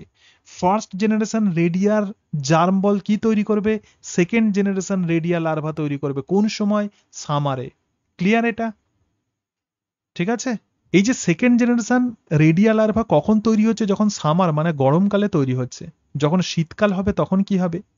তখন এদের জার্ম বল থেকে তখন কিন্তু আর কোনো রেডিয়া লার্ভা তৈরি হবে না। এদের জার্ম বল থেকে যে লার্ভা তৈরি হবে তার নাম হচ্ছে সার্কারিয়া লার্ভা। তাহলে গ্রীষ্মকালে গরমকালে সেকেন্ড জেনারেশন রেডিয়া তৈরি হলো, তার ভিতরে যে জার্ম বল ছিল, যখন শীতকাল হবে তখন কি হবে? এদের জার্ম বল থেকে যে লার্ভা তৈরি হবে সেটা হচ্ছে cercaria larva. Germ ball of redia of the second generation develop the next larval stage. এটা কি করছে? Next larval stage. তো সেটাই হলো সার্কারিয়া লার্ভা। ক্লিয়ার? এটুকু বুঝতে পেরেছো সবাই? ঠিক আছে। আচ্ছা, হ্যাঁ, এইখানটাই মেনলি বোঝার, এটাই আমরা কনফিউজড হয়ে যাই। এই যে সার্কারিয়া লার্ভা যেটা তৈরি হলো, এই সার্কারিয়া লার্ভার মধ্যে দেখো একটা ফ্ল্যাজেলা দেখতে পাচ্ছ, ঠিক আছে, একটা টেল দেখতে পাচ্ছ। তাহলে এই সার্কারিয়া লার্ভা এবার কি হবে দেখো, ইচ রেডিয়া প্রডিউসেস 14 থেকে 20টা সার্কারিয়া লার্ভা। দেখো একটা রেডিয়াতে অন্তত 14 থেকে 20টা জার্ম বল থাকে। তাহলে প্রত্যেকটা রেডিয়া, তাহলে বুঝতে পারছো প্রত্যেকটা রেডিয়া অন্তত 14 থেকে 20টা সার্কারিয়া লার্ভা তৈরি করে। They leave the body of the redia, এরপরে তারা রেডিয়া দিয়ে নির্গত হয় কি দিয়ে? Through the birth pore and opening near the collar and enters the snail digestive gland. তারপরে এটা স্নেল ডাইজেস্টিভ গ্ল্যান্ডের মধ্যে ঢুকে যায়। মরফোলজিক্যালি, আচ্ছা তাহলে এখানে একবার ছবিটা দেখে নাও, আবার ছবিটা দেখে নাও। প্রথমে ফ্রি সুইমিং আমরা মিরাসিডিয়াম লার্ভা দেখছি, এবং পালমোনারি অ্যাপারেটাস দিয়ে এটা কোথায় ঢুকে যাচ্ছে? Pulmonary sac. এটা হচ্ছে পালমোনারি স্যাক মানে স্নেল বডি, স্নেল বডির পালমোনারি অ্যাপারেটাস দিয়ে পালমোনারি স্যাকের মধ্যে ঢুকে গেল। ঢুকে গিয়ে দেখো এই জায়গাতে প্রথম যে লার্ভা এলো তো সেটাই হচ্ছে স্পোরোসিস্ট। এই জায়গাতে দেখো তাহলে স্পোরোসিস্ট আছে। স্পোরোসিস্টের মধ্যে অনেকগুলো জাম্বল থাকে, তার মধ্যে একটা জাম্বল থেকে আমরা দেখলাম যে রেডিয়া তৈরি হলো। তাহলে স্পোরোসিস্ট কন্টেইনিং রেডিয়া, তাহলে এই রেডিয়া কি হচ্ছে? First generation redia. তাহলে দেখো এই রেডিয়া বেরিয়ে চলে এলো, মানে লাল হচ্ছে স্পোরোসিস্ট, তার ভিতরে কালো কি তৈরি হয়েছে? রেডিয়া। কালোর ভিতরে আবার দেখো কালো তৈরি হচ্ছে, তাহলে রেডিয়া কন্টেইনিং রেডিয়া। তাহলে রেডিয়া কন্টেইনিং রেডিয়া হচ্ছে সেকেন্ড জেনারেশন। কখন? সামারে। আবার কি হবে? যখন হচ্ছে শীতকাল পড়বে তখন কি হবে? তখন এই যে রেডিয়া আছে, রেডিয়া কন্টেইনিং সার্কারিয়া। তাহলে রেডিয়ার মধ্যে কাকে দেখতে পেলাম? আমরা সার্কারিয়াকে। ঠিক আছে, এই ছবির সাহায্যে ক্লিয়ারলি বুঝতে পারলে এটা? এই সার্কারিয়ার মধ্যে আমরা টেল দেখতে পাচ্ছি, এবং এই সার্কারিয়া এবার কি হবে? এরপরে এই সার্কারিয়া দেখো ফ্রি সুইমিং সার্কারিয়াতে পরিণত আছে। এবার দেখো সার্কারিয়া লার্ভার একটু ক্যারেক্টার্স গুলো দেখে নিই। দেখো প্রত্যেকটা রেডিয়া প্রডিউসেস 14 থেকে 20টা সার্কারিয়া লার্ভা। তাহলে রেডিয়া উইথ কন্টেইনিং সার্কারিয়া লার্ভা, তাহলে রেডিয়ার মধ্যে কি হয়েছে? সার্কারিয়া লার্ভা আমরা দেখতে পাচ্ছি। They leave the body of redia through the birth pore, তাহলে রেডিয়ার যে বার্ড পোর দেখেছিলাম সেখান দিয়ে বেরিয়ে আসে, and enters the snail digestive gland. তাহলে পালমোনারি স্যাক ত্যাগ করে এটা কোথায় চলে আসছে? ডাইজেস্টিভ গ্ল্যান্ডে চলে আসছে।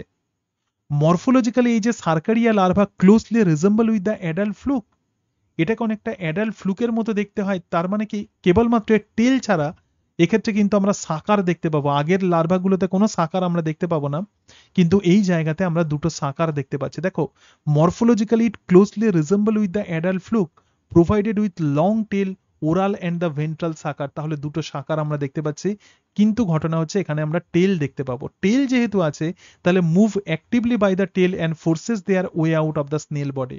ডাইজেস্টিভ গ্ল্যান্ড থেকে এবার কি হলো? এরা বাইরে চলে এলো। Then losing the tail and become encysted. এখনো কিন্তু অ্যাডাল্ট হয়নি। ঠিক আছে, তাহলে এই যে সার্কারিয়া লার্ভা চলে এলো, এই সার্কারিয়া লার্ভা তাহলে স্নেলের দেহ ত্যাগ করলো। সুতরাং স্নেলের দেহতে আমরা কাকে কাকে দেখতে পাচ্ছি? স্পোরোসিস্টকে দেখতে পাচ্ছি, তার সঙ্গে সঙ্গে রেডিয়াকে দেখতে পাচ্ছি, এবং তার সঙ্গে সঙ্গে সার্কারিয়া। বলেছিলাম তিনটে লার্ভাল স্টেজকে আমরা স্নেলের দেহতে দেখতে পাবো। এরপরে এই যে সার্কারিয়া এলো, এই সার্কারিয়া এবার কোথায় চলে এলো? জলে চলে এলো। জলে চলে এসে কোথায় যাবে? জলে চলে এসে যে জায়গাতে যাবে তো সেটাই হচ্ছে গাছের পাতাতে চলে যাবে। ঠিক আছে, কোথায় চলে এলো? গাছের পাতাতে, মানে সেকেন্ড হোস্টের দেহতে চলে এলো। এইবার দেখো, দেখো after active life in 2 or 3 days cercaria larva loses its tail. তাহলে এর টেল সে তখন ত্যাগ করে, and undergo encystment on some aquatic plant. তার মানে এটা কিন্তু লেজ ত্যাগ করলো, তার মানে এটা সার্কুলার হয়ে গেল, গোলাকার হয়ে গেল, এবং এর বাইরের দিকে একটা শক্ত কভারিং তৈরি হলো, তো তাকেই বলে এনসিস্টমেন্ট। আর এক্স সিস্টমেন্ট মানে কি? ওই কভারিং যখন রিলিজ হয়ে যায় তখন তাকে বলে এক্সিস্টেশন, আর বাইরে যখন নতুন করে কভারিং তৈরি হয় তো তাকে আমরা বলবো এনসিস্টেশন। তাহলে এনসিসমেন্ট তৈরি হলো on the some aquatic plant এবং become the metacercaria larva. তাহলে সার্কারিয়া লার্ভা যখন টেল ত্যাগ করে তার বাইরের দিকে যখন একটা কভারিং তৈরি হয়, তো তখনই তাকে আমরা বলবো metacercaria larva. The metacercaria, about 1000টা metacercaria larva attach to the blade of the grass or the leaf of the other plant, মানে ঘাসের যে পাতা তো তাকেই আমরা বলবো ব্লেড, তো সেই ব্লেডেতে অন্তত 1000টা মেটা সার্কারিয়া লার্ভা অ্যাটাচড হয়ে থাকে। মেটাসার্কারিয়া লার্ভা তো অবভিয়াসলি রাউন্ডেড হবে এবং 0.2 মিলিমিটার ডায়ামিটার, সুতরাং এটা রাউন্ডেড হবে। It is the juvenile fluke also called marita. তাহলে এই যে মেটাসার্কারিয়া লার্ভার আরো একটা নাম আছে, তো সেটা হচ্ছে মেরিটা। এটাই হচ্ছে ছোট্ট ফ্লুক, মানে এখন অ্যাডাল্ট নয়, এ জাস্ট ছোট্ট একটা জুভেনাইল ফ্লুক, ঠিক আছে, যে ছোট যে ফ্লুক যেটা তৈরি হলো, তো সেটাই হচ্ছে মেরিটা। তাহলে সার্কারিয়া লার্ভার দুটো ঘটনা ঘটতে পারে, একটা হচ্ছে সিস্ট মানে ইনসিস্টেশন ঘটতে পারে, সুতরাং সিস্টেড মেটাসার্কারিয়া লার্ভা, আর একটা হচ্ছে আনসিস্টেশন মানে বাইরে কোনো কভারিং নাও হতে পারে। সুতরাং দেখো এই জায়গাতে আমরা যে সার্কারিয়া লার্ভা দেখলাম সে তার লেজ ত্যাগ করে ফেলেছে এবং তার ফলে আনসিস্টেড সার্কারিয়া লার্ভা। তাহলে অনেকগুলো তো সার্কারিয়া লার্ভা এই ব্লেডেতে অ্যাটাচড হয়ে থাকবে, তার মধ্যে হয়তো কারোর কারোর বাইরেতে সিস্ট ওয়াল তৈরি হলো, যেগুলো তাহলে এই গাছের পাতাকে এবার কে খাচ্ছে, এবার শিপ খাচ্ছে, মানে ভেড়া জাতীয় এনিম্যাল এবার গাছকে কেটে নিয়ে আমরা তাকে খাওয়াচ্ছি, সে যখন খাচ্ছে তখন তার মধ্যে দুই ধরনেরই কিন্তু মেটাসার্কারিয়া লার্ভা ঢুকছে, একটা হচ্ছে আনসিস্টেড আর একটা হচ্ছে সিস্টেড, ঠিক আছে, একটাতে সিস্ট ওয়াল আছে আর একটাতে আনসিস্টেড আছে। যেগুলো আনসিস্টেড আছে সেগুলো কি হবে, সেগুলো প্রধানত শিপের যে ডাইজেস্টিভ সিস্টেম তাকে নষ্ট করে দেয়, কিন্তু যেগুলো সিস্টেড হয়, যে মেটাসার্কারিয়া লার্ভা যেগুলো সিস্টেড হবে সেগুলোই কিন্তু শিপের দেহতে সার্ভাইভ করবে, মানে মানুষের দেহতে সেটা সার্ভাইভ করবে। তাহলে যে ম্যারিটাকে কেমন দেখতে হচ্ছে দেখো, তাকে সিস্ট ওয়াল আমরা দেখতে পাবো, ওরাল সাকারে দেখতে পাবো, ইন্টেস্টাইন ভেন্ট্রাল সাকার, দুটো সাকার দেখতে পাচ্ছি। Thick hard white cyst wall is product of the cystogenous gland which degenerate soon. তাহলে সিস্টোজেনাস গ্ল্যান্ড থেকেই প্রধানত সিস্ট ওয়াল তৈরি হয়, এটাও কিন্তু ইম্পর্টেন্ট। সিস্টোজেনাস গ্ল্যান্ড কোথায় থাকে, যদি কোনোভাবে আনসিস্টেড হয় এই সিস্টোজেনাস গ্ল্যান্ড, যদি কোনো সার্কারিয়া লার্ভার বাইরে মানে সিস্ট ওয়াল যদি তৈরি না করে, তাহলে এটা কিন্তু প্রাইমারি হোস্ট কিন্তু এটাকে নষ্ট করে দেয় by action of the acidic gastric juice, ঠিক আছে। তাহলে এবার কোথায় চলে এলো, গাছের দেহতে প্রধানত আমরা দেখলাম যে সিস্ট ওয়াল তৈরি হচ্ছে। তাহলে মেটাসার্কারিয়া লার্ভা কোথায় তৈরি হচ্ছে, এদের যে সেকেন্ড ইন্টারমিডিয়েট হোস্ট আছে তার মধ্যে মেটাসার্কারিয়া লার্ভা তৈরি হচ্ছে। এবার মেটাসার্কারিয়া লার্ভা এবার ইনফেকশন হচ্ছে প্রাইমারি হোস্টে। প্রাইমারি হোস্ট মানে কি, মানুষ অথবা গ্রেজিং যে সমস্ত এনিম্যালস। তাহলে due to grazing on the leaves, এবার গাছের পাতা যখন খাচ্ছে তখন কি হচ্ছে, তখন কি হচ্ছে, which cyst are attached they infected. তাহলে ইনফেক্টিভ স্টেজ কোনটা, ইনফেক্টিভ স্টেজ হচ্ছে মেটাসার্কারিয়া লার্ভা, ঠিক আছে। Metacercaria larva cyst survive in the host gastric juice. তাহলে দেখো আমাদের পৌষ্টিকতন্ত্র থেকে যে গ্যাস্ট্রিক জুস নির্গত হয় তার মধ্যে HCl থাকে, এটা ম্যাক্সিমাম প্যারাসাইটকে মেরে ফেলে, কিন্তু এই মেটাসার্কারিয়াকে মারতে পারে না, কারণ এদের সিস্ট ওয়াল থাকে, ঠিক আছে, as it cyst is insoluble in it. তাহলে সিস্ট ওয়াল ফাইনালি ডিজলভ, এরপরে সিস্ট ওয়াল দেখো, তাহলে প্রথমে স্টোম্যাকে আসছে, স্টোম্যাকে কিন্তু সিস্ট ওয়াল কিন্তু রয়েই যাচ্ছে, স্টোম্যাক থেকে এবার সরাসরি কোথায় চলে আসবে, ইন্টেস্টাইনে চলে আসবে, যখন ইন্টেস্টাইনে আসবে তখন সে সিস্ট ওয়াল ভেদ করে চলে আসবে, ঠিক আছে, তারপরে সিস্ট ওয়াল ভেদ করে চলে আসছে, তাহলে মেটাসার্কারিয়া লার্ভা। এরপরে কি হচ্ছে, এরপরে এই মেটাসার্কারিয়া লার্ভা এরপরে লিভারে চলে আসবে এবং লিভারে এসে এ কিন্তু অ্যাডাল্টে পরিণত হবে, ঠিক আছে। তাহলে দেখো cyst wall finally dissolved in the proximal part of the intestine. তাহলে দেখো এদের স্টোম্যাকের মধ্যে কিন্তু সিস্ট ওয়াল থাকবে, কিন্তু সিস্ট ওয়াল ডিজলভ হবে কোথায়, ইন্টেস্টাইনে ডিজলভ হবে, স্টোম্যাকে কিন্তু ডিজলভ হবে না, তাহলে মারা যাবে। তাহলে cyst wall finally dissolved in the proximal part of the intestine and liberate the larva, এবং তার ফলে এই মেটাসার্কারিয়া লার্ভা এটা প্রধানত লিবারেট করছে। The cyst penetrate the intestinal wall, তাহলে ইন্টেস্টাইনাল ওয়াল থেকে এই সিস্ট কিন্তু পেনিট্রেট করে যাচ্ছে, পেনিট্রেট করে কোথায় যাবে, সিলোমিক ফ্লুইডে, বডি ফ্লুইডে চলে যাবে এবং তারপরে লিভার এবং বাইল ডাক্টে চলে আসবে। In the liver it grows rapidly and become the adult within 11 থেকে 13 week in the host and it starts laying the egg. তাহলে দেখো লিভারে চলে এলো, লিভারে এসে এটা অ্যাডাল্টে পরিণত হয় এবং এরপরে এর ডিম পাড়তে শুরু করে। এরকম ভাবেই প্রধানত এরা এদের লাইফ সাইকেল সম্পন্ন করে। সুতরাং দেখো এক্ষেত্রে আমরা দেখছি যে লিফ ব্লেডের মধ্যে আমরা কি দেখতে পাচ্ছি, মেটাসার্কারিয়া লার্ভা মানুষের দেহতে চলে এলো। মানুষের দেহে মেটাসার্কারিয়া লার্ভা প্রথমে স্টোম্যাক ভেদ করে সেটা ইন্টেস্টাইনে চলে আসে, ইন্টেস্টাইনে তার এক্সিস্টেশন ঘটবে এবং এক্সিস্টেশন হয়ে সেটা অ্যাডাল্টে পরিণত হবে, অ্যাডাল্ট আবার এগ পারবে, ডিম পারবে এবং সেই ডিম আবার কোথায় চলে আসবে, জলে চলে আসবে, জলেতে এসে ফ্রি সুইমিং মিরাসিডিয়াম লার্ভা তৈরি হচ্ছে। মিরাসিডিয়াম লার্ভা এবার হচ্ছে কোথায় ঢুকে যাচ্ছে, স্নেলের দেহতে ঢুকে গিয়ে সেটা স্পোরোসিস্টে পরিণত হচ্ছে, রেডিয়াতে পরিণত হচ্ছে, স্পোরোসিস্টের মধ্যে আবার রেডিয়া তৈরি হয়, রেডিয়ার মধ্যে আবার রেডিয়া তৈরি হবে এবং সেকেন্ড জেনারেশন রেডিয়া থেকে যেটা তৈরি হবে সেটা হচ্ছে সার্কারিয়া লার্ভা। এই সার্কারিয়া লার্ভা যার মধ্যে টেল থাকে সেটা এসকেপ ফ্রম দ্য স্নেল এবং সেই টেলযুক্ত এই সার্কারিয়া লার্ভা এবার মানে প্ল্যান্টের গাছের পাতাতে আটকে যাবে এবং তারপরে তার মধ্যে এনসিস্টেশন ঘটবে এবং এই এনসিস্টেটেড লার্ভা, মেটাসার্কারিয়া লার্ভা এবার মানুষ বা অন্য কোনো এনিম্যাল তাকে খাদ্য হিসেবে গ্রহণ করবে, তার মানে আবার প্রাইমারি হোস্টের মধ্যে সেটা চলে আসবে। ঠিক আছে, এরকম ভাবে ফ্যাসিওলা হেপাটিকা তাদের লাইফ সাইকেল সম্পন্ন করে। এবার দেখো তাহলে এই যে ফ্যাসিওলা হেপাটিকা যে ঘটনা করে, তো সেটা হচ্ছে লিভার রট আমরা অলরেডি দেখলাম। তো ফ্যাসিওলা হেপাটিকার অ্যাটাক হয়েছে কিনা সেটা আমরা এলাইজা টেস্ট দেখে আমরা বুঝতে পারি, এনজাইম লিঙ্কড ইমিউনোসরবেন্ট অ্যাসে। এবং সিমটমস কি হবে, সিমটমস এটাই হবে যে অ্যাবডোমিনাল পেন, পেটে প্রচুর ব্যথা হবে, ওয়েট লস হবে, ক্রমশ ওয়েট আমাদের লস করবে, ফিভার হবে, জ্বর হবে। তবে যেটা দুটো গুরুত্বপূর্ণ সিমটম সেটা হচ্ছে হাইভস, HIVES, তার মানে স্কিনে র্যাশ হবে। ঠিক আছে, পেটে যন্ত্রণা হচ্ছে, ওয়েট লস হচ্ছে, জ্বর হচ্ছে, এর সঙ্গে সঙ্গে স্কিনে অনেক র্যাশ তৈরি হচ্ছে এবং ম্যালাইসি মানে আনইজিনেস অর দ্য ডিসকমফোর্ট, কোনো সময় তুমি স্বস্তি পাবে না, সবসময় একটা অস্বস্তি ভাব, স্কিনেতে র্যাশ, ফিভার, ওয়েট লস এবং অ্যাবডোমিনাল পেন, এটাই প্রধানত এদের এদের সিমটমস এবং তার সঙ্গে সঙ্গে লিভার তো ড্যামেজ হবেই। তাহলে ট্রিটমেন্ট কি আছে? Praziquantel is the drug choice for all trematode treatment except the Fasciola. তাহলে সমস্ত মানে ট্রিমাটোডা ট্রিটমেন্টের জন্য যে ড্রাগ আমরা ইউজ করব সেটা হচ্ছে প্রেজিকুয়ান্টেল। তাহলে ফ্যাসিওলার জন্য কোন ড্রাগ ইউজ করা হবে?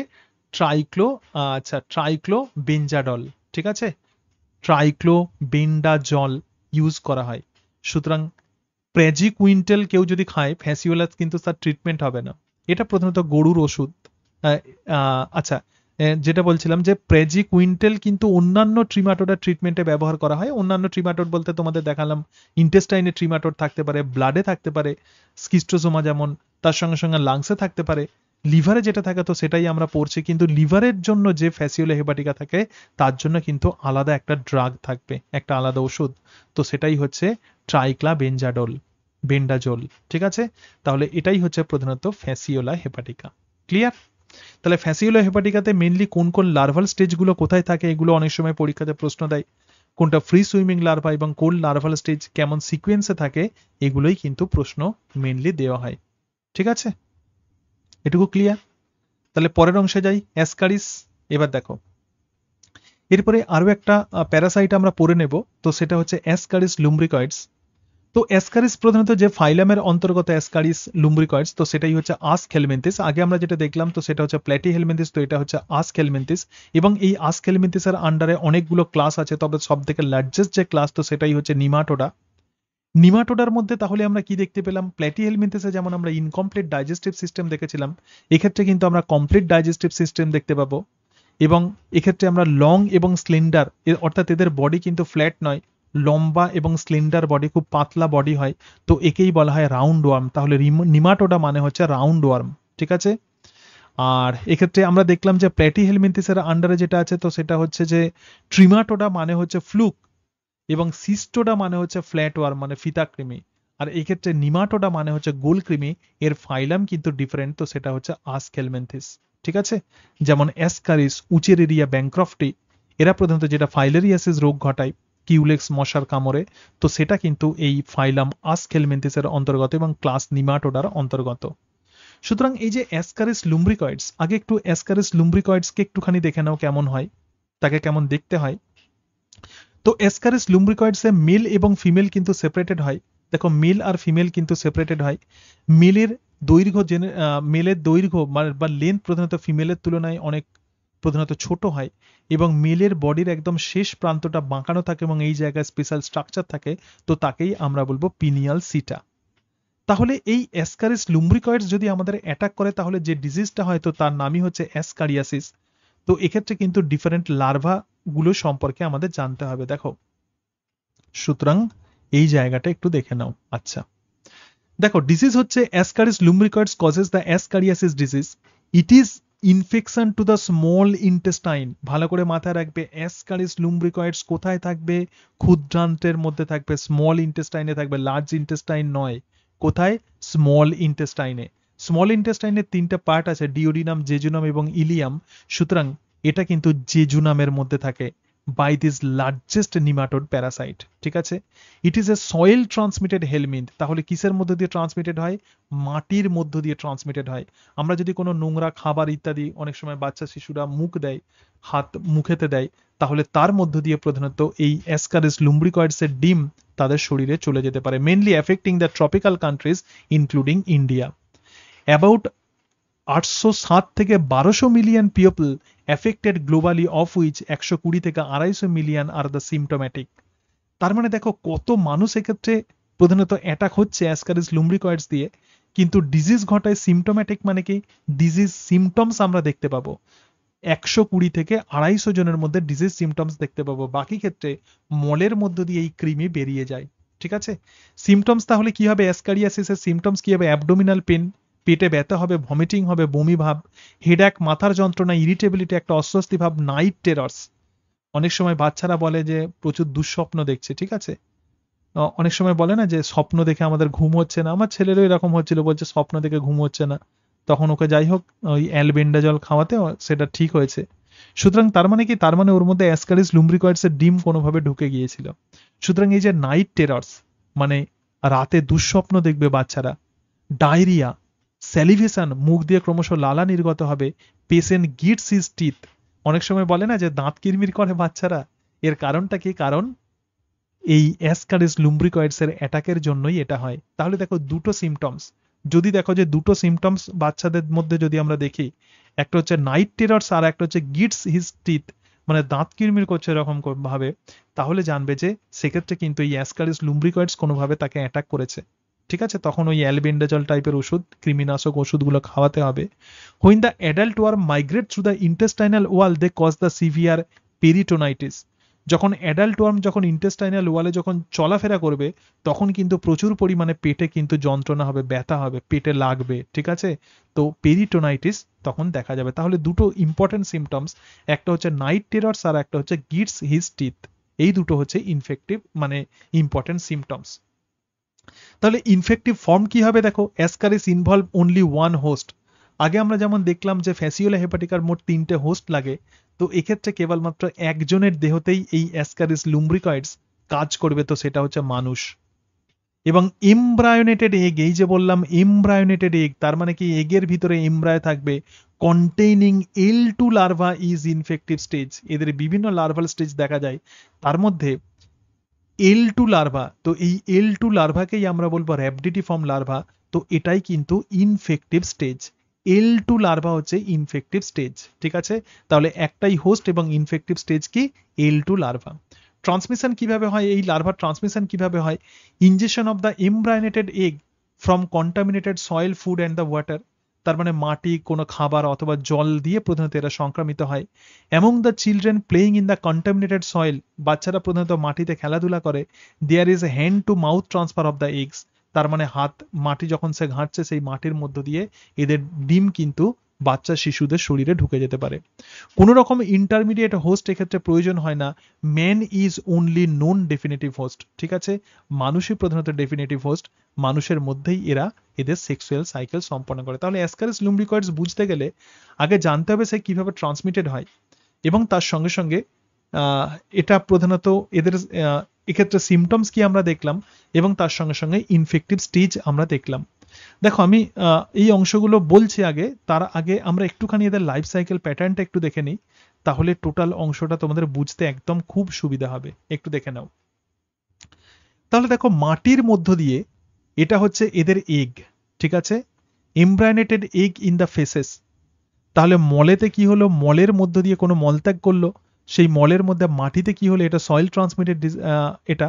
তাহলে এর মধ্যে আমরা এমব্রায়োকে দেখতে পাচ্ছি। ঠিক আছে, এটা হচ্ছে এগ জাইগোট।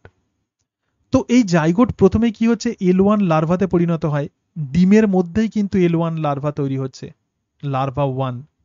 এরপরে এটা খোলস ত্যাগ করলে তার ফলে যেটা তৈরি হলো সেটা হচ্ছে ডিমের মধ্যেই কিন্তু L2 লার্ভা। এই টোটাল ঘটনাটা কিন্তু মাটিতেই হচ্ছে। কি বললাম বোঝাতে পারলাম? ভালো করে দেখার চেষ্টা করো। প্রথমে এটা হচ্ছে এগ আছে, ফার্টিলাইজ এগ, ফার্টিলাইজ এগ থেকে L1 লার্ভা তৈরি হলো, L1 লার্ভা খোলস ত্যাগ করে L2 লার্ভাতে পরিণত করলো, কোথায়? মাটিতে।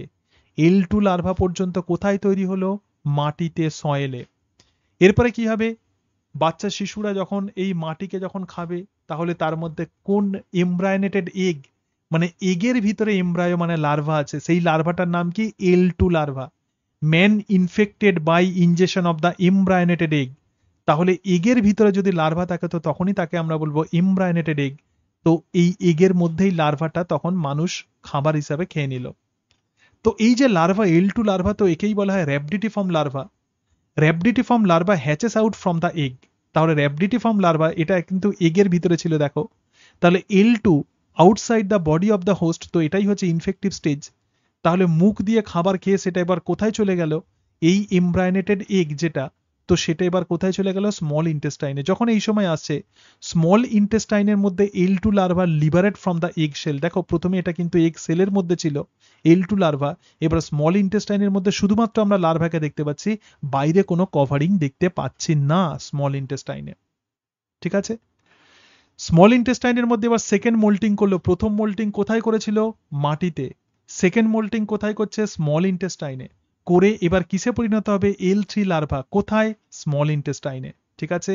তাহলে L2 লার্ভা কোথায় পরিণত হচ্ছে? স্মল ইন্টেস্টাইনে। দুটো ঘটনা ঘটছে, একটা হচ্ছে liberation of L2 larva, rhabditiform larva, এবং সেকেন্ড হচ্ছে transfer of this L2 larva into L3 larva. এরপরে কি হবে? L3 লার্ভারই প্রধানত মাইগ্রেশন হবে। ভালো করে মাথায় রাখবে, কে মাইগ্রেট করবে? L3 লার্ভা মাইগ্রেট করবে, L2 লার্ভা নয়, র‍্যাবডিটিফর্ম লার্ভা নয়। কে মাইগ্রেট করবে? প্রচুর পরীক্ষাতে প্রশ্ন দেয়, L3 লার্ভা মাইগ্রেট করবে। দেখো L3 লার্ভা স্মল ইন্টেস্টাইনে তৈরি হয়েছে, larva L3 penetrate the intestinal wall. দেখো এটা ইন্টেস্টাইনাল ওয়াল, ইন্টেস্টাইনাল ওয়াল ভেদ করে কোথায় চলে আসছে? ব্লাড ভেসেলসে চলে আসছে, এন্টার্স ইনটু দ্য সার্কুলেশন, সার্কুলেশনে চলে আসছে। চলে এসে এটা প্রথম কোন অর্গানে যাবে? লিভারে যাবে। প্রথম কোথায় যাবে? লিভারে যাবে। ঠিক আছে? তাহলে প্রথমে ইন্টেস্টাইন, ইন্টেস্টাইন থেকে কোথায় এলো? লিভার। এই যে পরিযান, এই যে ডিফারেন্ট যে অর্গান আছে, সিকোয়েন্স গুলো কিন্তু প্রচুর পরীক্ষাতে প্রশ্ন দেয়। তাহলে প্রথমে ইন্টেস্টাইনে এলো, তারপরে লিভারে এলো, লিভার থেকে এবার হার্টে চলে আসবে। ঠিক আছে? কে যাচ্ছে? L3 larva. কার পরিযান ঘটছে? L3 এর। L3 এবার কোথায় চলে এলো? হার্টে চলে এলো। হার্টের কোথায় চলে এসছে? রাইট অ্যাট্রিয়াম, এটা হচ্ছে ডান অলিন্দ। ডান অলিন্দ থেকে এবার L3 লার্ভা কোথায় চলে আসবে? লাংসে। লাংসে এসে কি হবে? L3 লার্ভা L4 এ পরিণত হবে। কোন লার্ভা কোথায় পরিণত হচ্ছে একটু মাথায় রাখবে। তাহলে মোল্টিং থার্ড, ঠিক আছে? তৃতীয়বার মোল্টিং করবে, সেকেন্ড মোল্টিং করে L3 তে পরিণত হয়েছে, তৃতীয়বার মোল্টিং করে কিসে পরিণত হয়েছে? L4 এ। কোথায়? লাংসের মধ্যে। তাহলে কালো L3 লার্ভা রেড L4 এ পরিণত হচ্ছে। এবার এই যে L4 লার্ভা এবার কোথায় চলে আসবে? লাংসের সঙ্গে ট্রাকিয়া, ট্রাকিয়ার সঙ্গে ফ্যারিংসের যোগ আছে, ফ্যারিংসে চলে আসবে। ফ্যারিংসে চলে আসার পরে আবার আমরা যখন সেটাকে গিলে নেব, আবার ওই লার্ভা ইন্টেস্টাইনে চলে আসবে, স্মল ইন্টেস্টাইনে এগেইন চলে আসবে। সেকেন্ড টাইম যখন হবে তখন এই L4 লার্ভা ফাইনাল মোল্টিং করবে, ফাইনাল মোল্টিং করে এখান থেকে অ্যাডাল্ট তৈরি হবে। ঠিক আছে? এই অ্যাডাল্ট এবার ফার্টিলাইজেশন করবে, এমব্রায়োনেটেড এগ তৈরি করবে, সেটা প্রধানত মাটিতে চলে আসবে। তাহলে দেখো প্রথমে L2 লার্ভা, L2 লার্ভা খোলস ত্যাগ করে কিন্তু কখনো অ্যাডাল্টে যাবে না, এ বিভিন্ন অর্গানে পরিযান করবে, বিভিন্ন অর্গানে সে মাইগ্রেট করবে। L3 লার্ভা মাইগ্রেট করবে, মাইগ্রেট করে সেকেন্ড টাইম যখন এটাকে আমরা আবার ইন্টেস্টাইনে নিয়ে যাব, তখন সেই L4 লার্ভা যেটা লাংসের মধ্যে L4 এ পরিণত হয়েছিল, সেটা ফাইনাল মোল্টিং করবে এবং স্মল ইন্টেস্টাইনের মধ্যে সেটা অ্যাডাল্টে পরিণত হবে এবং এই অ্যাডাল্ট স্মল ইন্টেস্টাইনের মধ্যে রয়ে যাবে। ঠিক আছে? দেখো লাইফ সাইকেলটা বুঝতে পারলে? Of Ascaris lumbricoids mode of transmission, obviously ingestion of the embryonated egg from the contaminated soil, food and water. Embryonated egg চলে এলো। এমব্রায়োনেটেড এগ কিভাবে হবে? দেখো তার ডেভেলপমেন্ট ইন দ্য সয়েল। তো সয়েলের মধ্যে কোন পর্যন্ত লার্ভা তৈরি হবে? L2 পর্যন্ত লার্ভা তৈরি হবে। কিভাবে হচ্ছে দেখো, এটাই হচ্ছে একটা এগ এবং এগের মধ্যে আমরা দেখতে পাচ্ছি যে আনসেগমেন্টেড ওভাম। তার মানে কি? ফার্টিলাইজ এগ আছে কিন্তু এটা আনসেগমেন্টেড, মানে এখনো ক্লিভেজ হয়নি। এরকম যখন থাকে এদের ক্যারেক্টারিস্টিক ফিচার্স হচ্ছে এই এগের মধ্যে এদের সাইটোপ্লাজমে ক্রিসেন্টিক স্পেস দেখা যায়, মানে চাঁদের মতো এরকম দুটো ছোট্ট জায়গা আমরা দেখতে পাবো, ট্রান্সপারেন্ট এগ। এটা দেখে আমরা বুঝতে পারবো যে এটা হচ্ছে অ্যাসকারিস লুম্ব্রিকয়েডস এর এগ। এবং তার বাইরের দিকে দেখো একটা কভারিং আমরা দেখতে পাবো, এটা অ্যালবুমিনাস কোট একে বলা হয়। দেখো মাটিতে এই ডিমকে সার্ভাইভ করতে হবে, কারণ মাটি এমন একটা জায়গা যেখানে প্রচুর মাটির উপর বিভিন্ন চাপ যায়, বিভিন্ন প্রেসার যায়।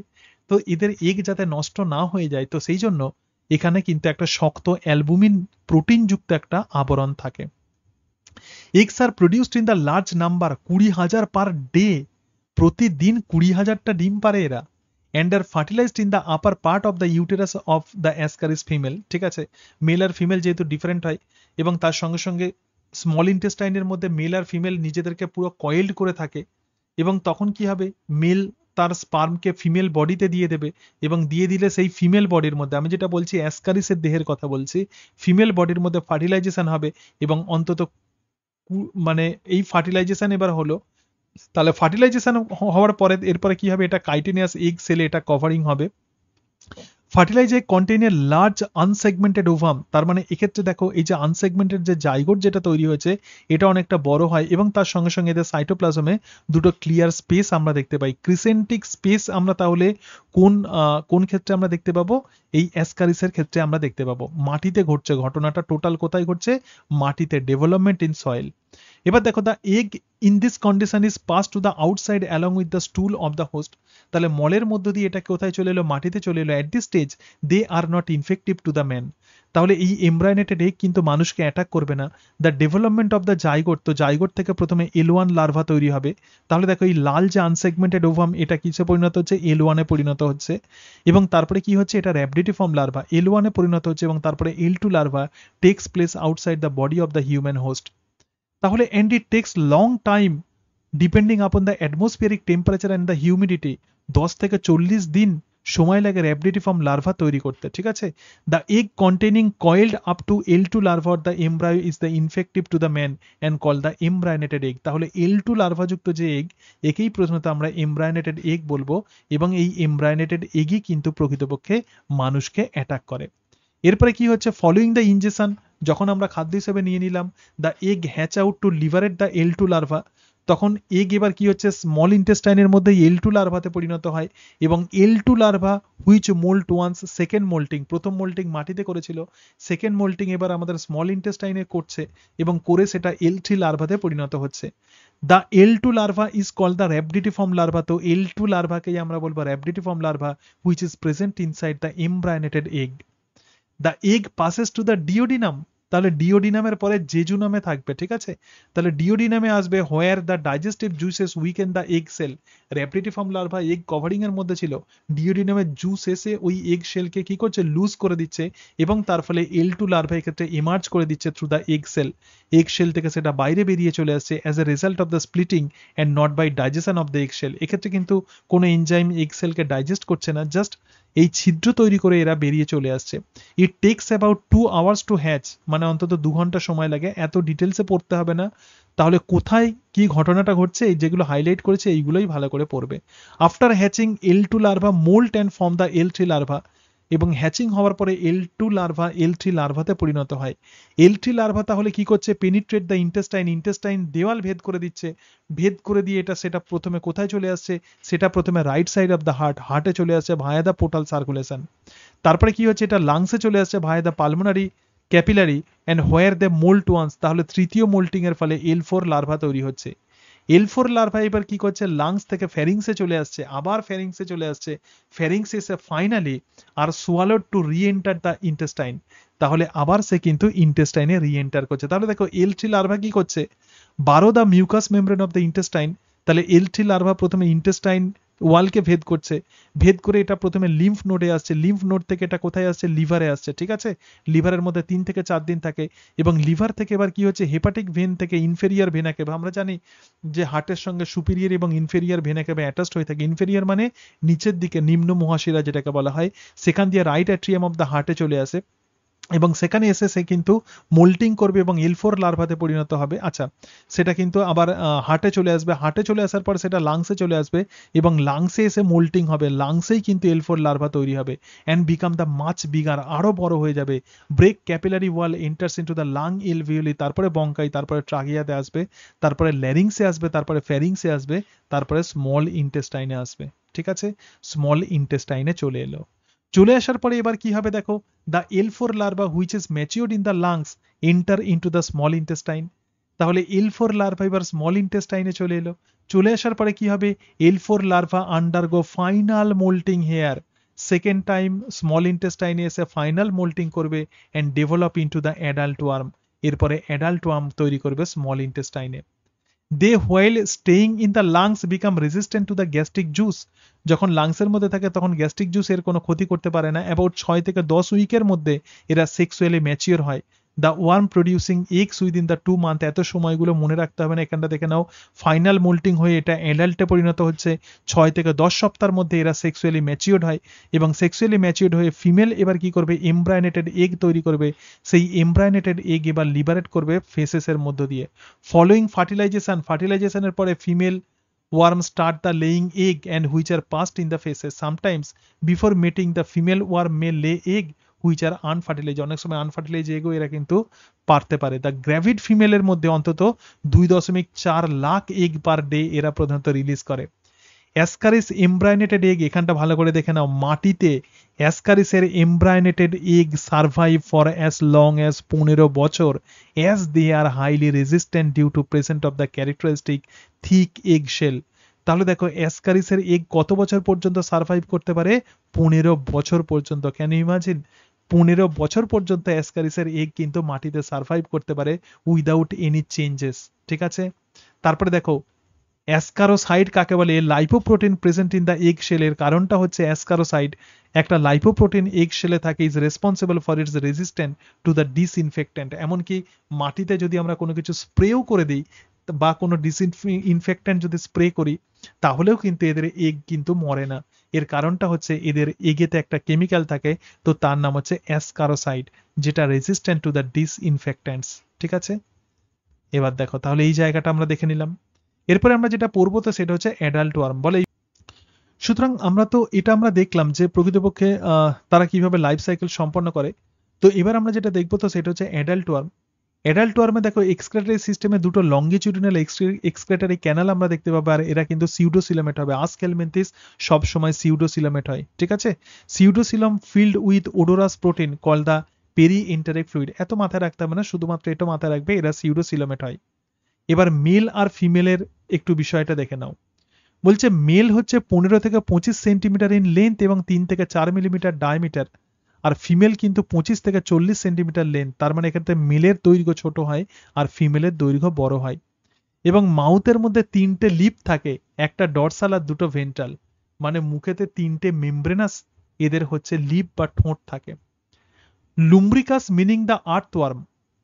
অ্যাসকারেস লুম্ব্রিকয়েডস কেন নাম হলো, কারণ লুম্ব্রিকাস কথার মানে হচ্ছে আর্থওয়ার্ম। যেহেতু এদেরকে অনেকটা আর্থওয়ার্ম এর মতো দেখতে হয়, মানে কেঁচোর মতো দেখতে হয়, তো সেই কারণের জন্যই এদেরকে অ্যাসকারিস লুম্ব্রিকয়েডস এরকম নাম দেওয়া হয়েছে। এবং দেখো it is light brown or the pinkish when alive, মানে যখন আমাদের বডিতে যখন থাকে, যখন তখন যদি তুমি তাকে দেখো তখন তার কিন্তু কালার কিন্তু ব্রাউন, কিন্তু যখন কোনো মলের মধ্য দিয়ে যদি একটা অ্যাডাল্ট যদি এরকম কৃমি যদি নির্গত হয় তখন তার কালার কিন্তু হোয়াইট হয়ে যায়। তার মানে সাদা। আমরা যে ল্যাবরেটরিতে আমরা যে অ্যাসকারিস লুম্ব্রিকয়েডস গুলোকে দেখতে পাই তার কিন্তু কালার কিন্তু ব্রাউন নয়, তার কালার হচ্ছে হোয়াইট। তাহলে যখন ইন্টেস্টাইনের বাইরে যদি কোনোভাবে চলে আসে, মানে মৃত যদি কোনোভাবে হয়, তখন তার কালার কিন্তু হোয়াইট হয়ে যায়। The anterior end is thinner than the posterior end. 4টে লঙ্গিটিউডিনাল ব্লেন্ড এই ক্ষেত্রে আমরা দেখতে পাবো। দেখো অনেক সময় ক্লাস 12 এর প্র্যাকটিক্যালে এই অ্যাসকারিস লুম্ব্রিকয়েডস এর এই ক্যারেক্টার্স গুলো লিখতে দেওয়া হয়, সুতরাং এগুলো ইম্পর্টেন্ট হতে পারে। এবং mouth is marked by the sharp constriction. ঠিক আছে, এবং anus is present in the ventral side. Male আর ফিমেলের মধ্যে একটু পার্থক্য দেখে নাও। তাহলে ফিমেলদের ক্ষেত্রে আমরা কি দেখতে পাচ্ছি, ফিমেলদের ক্ষেত্রে Anas opens directly as the transverse slit.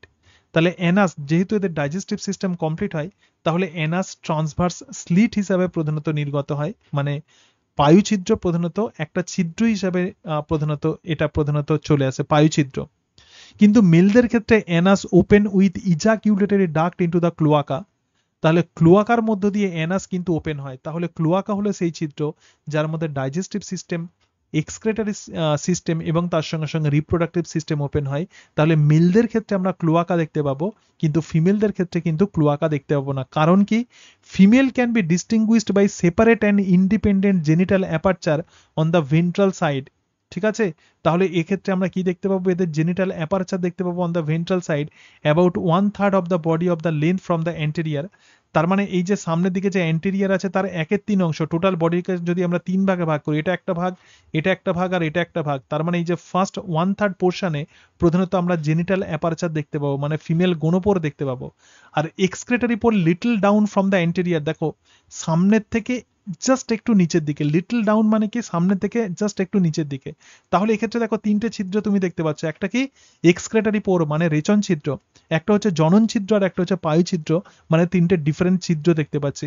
প্রথমে রেচন ছিদ্র থাকবে, তারপরে জনন ছিদ্র, তারপরে পায়ু ছিদ্র দেখতে পাবো। ঠিক আছে, the post anal portion is the straight, মানে অ্যানাসের পিছনের দিকের পোর্শনটা কিন্তু স্ট্রেট হবে এবং কোনো পিনিয়াল সিটা দেখতে পাবো না। তাহলে ফিমেল বডিতে কিন্তু আমরা তিনটে ছিদ্র এদের দেখতে পাই। মেল বডিটা দেখে নাও, মেল বডিতে তো আমরা অবশ্যই ক্লোয়াকা দেখতে পাবো। ক্লোয়াকার মধ্যে কি আছে? অ্যানাস প্লাস ইজাকিউলেটরি ডাক্ট, অর্থাৎ এক্ষেত্রে কেবলমাত্র পায়ু ছিদ্র, এটা কিন্তু ক্যারেক্টারিস্টিক ফিচার্স। এক্ষেত্রে কেবলমাত্র পায়ু ছিদ্র আর হচ্ছে জনন ছিদ্র ওপেন হচ্ছে, এদের রেচন ছিদ্র কিন্তু আলাদা। ঠিক আছে, জেনারেলি ক্লোয়াকা মানে আমরা কি জানি? তিনটে ছিদ্র উন্মুক্ত হয়, কিন্তু এক্ষেত্রে অ্যাসকারিসের ক্ষেত্রে যেহেতু পায়ু ছিদ্র আর জনন ছিদ্র এক্ষেত্রে ওপেন হচ্ছে, তো এটাকে আমরা ক্লোয়াকা বলছি। এদের কিন্তু এক্সক্রেটরি পোর কিন্তু ডিফারেন্ট। তাহলে দুটো ছিদ্র দেখতে পাচ্ছি, কিন্তু ফিমেলদের ক্ষেত্রে কটা ছিদ্র দেখতে পাচ্ছি? তিনটে ছিদ্র। ঠিক আছে, excretory pore present a little down from the anterior. Post anal portion মানে পায়ু ছিদ্রের পিছনের দিকে যে পোর্শনটা আছে সেটা হচ্ছে curve downward. At the curve portion of the male a pair of the needle like chitinoid body. তাহলে এই যে পিনিয়াল সিটা, এটা কি দিয়ে তৈরি হবে? কাইটিন দিয়ে তৈরি হবে। Project from the cloaca call the penial setae. তাহলে এক্ষেত্রে এক জোড়া পিনিয়াল সিটা আমরা দেখতে পাই, এটা কাইটিন যুক্ত, এটা এদের কপুলেটরি অর্গ্যান। ঠিক আছে, তাহলে মেল আর ফিমেলের পার্থক্যটা দেখলে ক্লিয়ার? ঠিক আছে, তো পরের অংশে যাই। আচ্ছা, নেক্সট পড়। সুতরাং দেখো, প্যাথোজেনেসিস অফ অ্যাসক্যারিয়াসিস ইনকিউবেশন পিরিয়ড 60 থেকে 70 দিন, মানে একবার ঢুকে গেলে সে সিমটমস হতে অন্তত 60 থেকে 70 দিন সময় লাগে। Many abnormality can be seen due to host immune system affected. Ascaris lumbricoides যখন কোনো মানুষকে যখন অ্যাটাক করে বাচ্চা শিশুদের, তখন হোস্টের ইমিউনি সিস্টেম অ্যাফেক্টেড হবে। মাইগ্রেশন অফ দ্য লার্ভা বিভিন্ন জায়গাতে পরিযান করবে। Mechanical obstruction due to the adult worm, তার মানে কি ডাইজেস্টিভ সিস্টেমে অ্যাডাল্ট ওয়ার্ম আছে স্মল ইন্টেস্টাইনে, তার ফলে খাবার পাস করতে যেমন সময় লাগবে, তার সঙ্গে সঙ্গে বিভিন্ন ডাইজেস্টিভ সিক্রেশন হতেও কিন্তু বাধা পাবে। এবং nutritional deficiency due to the adult worm, adult তো তার খাবার তারা খাবে হোস্টের দেহ থেকে, তাহলে বাচ্চা শিশুদের অনেক সময় নিউট্রিশনাল ডেফিসিয়েন্সি হয়। বিভিন্ন জায়গাতে যেহেতু লার্ভা যেহেতু পরিযান করে, সুতরাং ডিফারেন্ট অর্গ্যানে আমরা ডিফারেন্ট রকমের প্রবলেম দেখতে পাবো। প্রথম যে প্রবলেম দেখতে পাবো সেটা হচ্ছে পালমোনারি প্রবলেম, লাংসে কি প্রবলেম দেখা যায়। Results from the migrating larva in the lungs which prove the hyper sensitivity responses. তার মানে যেহেতু লাংসের মধ্যে ইলফোর লার্ভা তৈরি হয়, তো সেই কারণের জন্য লাংসের মধ্যে প্রচুর অ্যালার্জিক বা হাইপার সেন্সিটিভিটি রিয়াকশন দেখা যায়, লাংসের মধ্যে ইরিটেশন হয়। তার সঙ্গে সঙ্গে কফ তৈরি হবে, সর্দি তৈরি হবে, ডিসকমফোর্ট এবং ফিভার মানে জ্বর আসবে। Eosinophilic pneumonia or the Loeffler's syndrome, প্রচুর পরীক্ষাতে প্রশ্ন দেয় এই যে লোফলার্স সিনড্রোম। লোফলার্স সিনড্রোম তাহলে কিসের ক্যারেক্টারিস্টিক ফিচার্স? অ্যাসকারিস লুম্ব্রিকয়েডস এর মানে অ্যাটাকের ক্যারেক্টারিস্টিক ফিচার্স। একে ইওসিনোফিলিক নিউমোনিয়াও বলা হয়। In severe cases patients develop the dyspnoea, তাহলে ইওসিনোফিলিক নিউমোনিয়া। সুতরাং এক্ষেত্রে দেখো এটা অনেকটা হাইপার সেন্সিটিভিটি রিয়াকশনের মতো। ইওসিনোফিল বেসোফিল এরা প্রধানত অ্যালার্জিক রিয়াকশনে সাহায্য করে।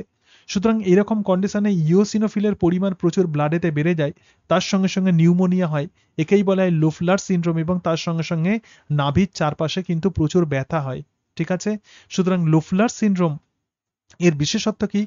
সিভিয়ার কেসেসে পেশেন্টস ডেভেলপ দ্য ডিসপনিয়া, যখন হচ্ছে প্রচুর মানে ভয়ঙ্কর আকার ধারণ করে, তখন কি হবে, তখন শর্টনেস অফ দ্য ব্রিদিং মানে শ্বাসকষ্ট চালু হয়। এবং patchy infiltrate seen in the chest X-ray, যদি আমরা চেস্টের যদি এক্স-রে যদি আমরা দেখি, তাহলে প্যাচি ইনফিল্ট্রেট মানে কি, কিছু কিছু জায়গা লাংসের দেখবো যে ভিতরের দিকে ঢুকে গেছে, যেটা নর্মালি অ্যালভিওলাই স্ফীত হওয়ার কথা, এক্ষেত্রে ভিতরের দিকে কিছু অংশ ঢুকে যায়, প্যাচি ইনফিল্ট্রেট দেখা যায়। এবং ইওসিনোফিলিয়া, তার মানে কি হাই লেভেল অফ ইওসিনোফিল। এবং তার সঙ্গে সঙ্গে এই লোফলার সিনড্রোমে আরো যে ঘটনা দেখা যায় সেটা হচ্ছে লস অফ এডুকেশনাল পারফরমেন্স। বাচ্চা শিশুদের ব্রেন এডুকেশনাল পারফরমেন্স নষ্ট হয়ে যায়, ল্যাঙ্গুয়েজ মানে ভাষা, লার্নিং, সোশ্যাল এবং মোটর স্কিল মানে এই যে হাত পা নাড়া ইত্যাদি, এগুলোতেও কিন্তু অনেক সময় প্রবলেম হয়। তাহলে এটা হচ্ছে পালমোনারি প্রবলেম।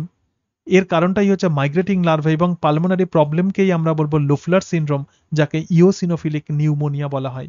তাহলে লোফলার সিনড্রোম প্রধানত আমরা অ্যাসকারিস লুম্ব্রিকয়েডসের মানে অ্যাসকারিয়াসিস রোগে আমরা এই সিনড্রোম দেখতে পাই। ইন্টেস্টাইনে যেহেতু এটা থাকে, তাহলে ইন্টেস্টাইনেও প্রবলেম হবে। কি প্রবলেম হবে? Result due to the adult worm. তাহলে ইন্টেস্টাইনে কেন প্রবলেম হচ্ছে? অ্যাডাল্ট ওয়ার্মের জন্য, র্যাবডিটিফর্ম লার্ভার জন্য নয়, অ্যাডাল্ট ওয়ার্মের জন্য।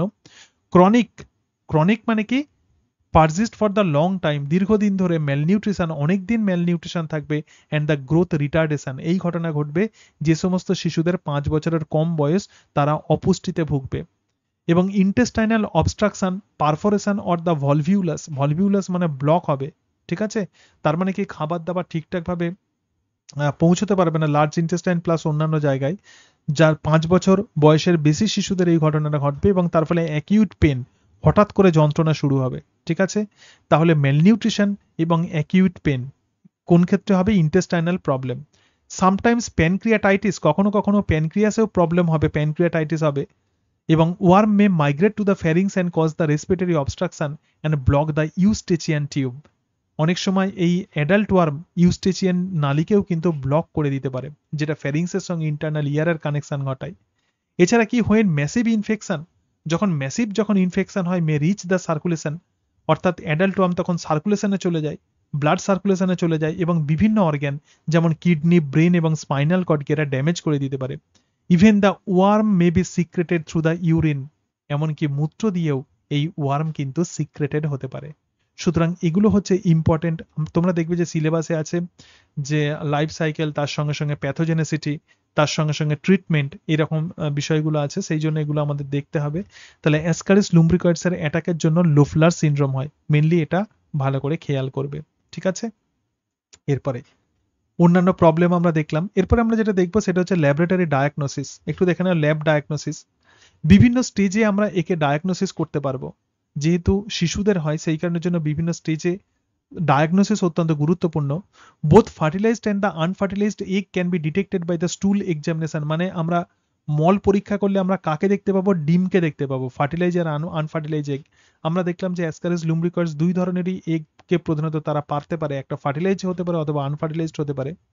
অ্যাডাল্ট ওয়ার্মকে তাহলে কিভাবে আমরা ডিটেক্ট করব?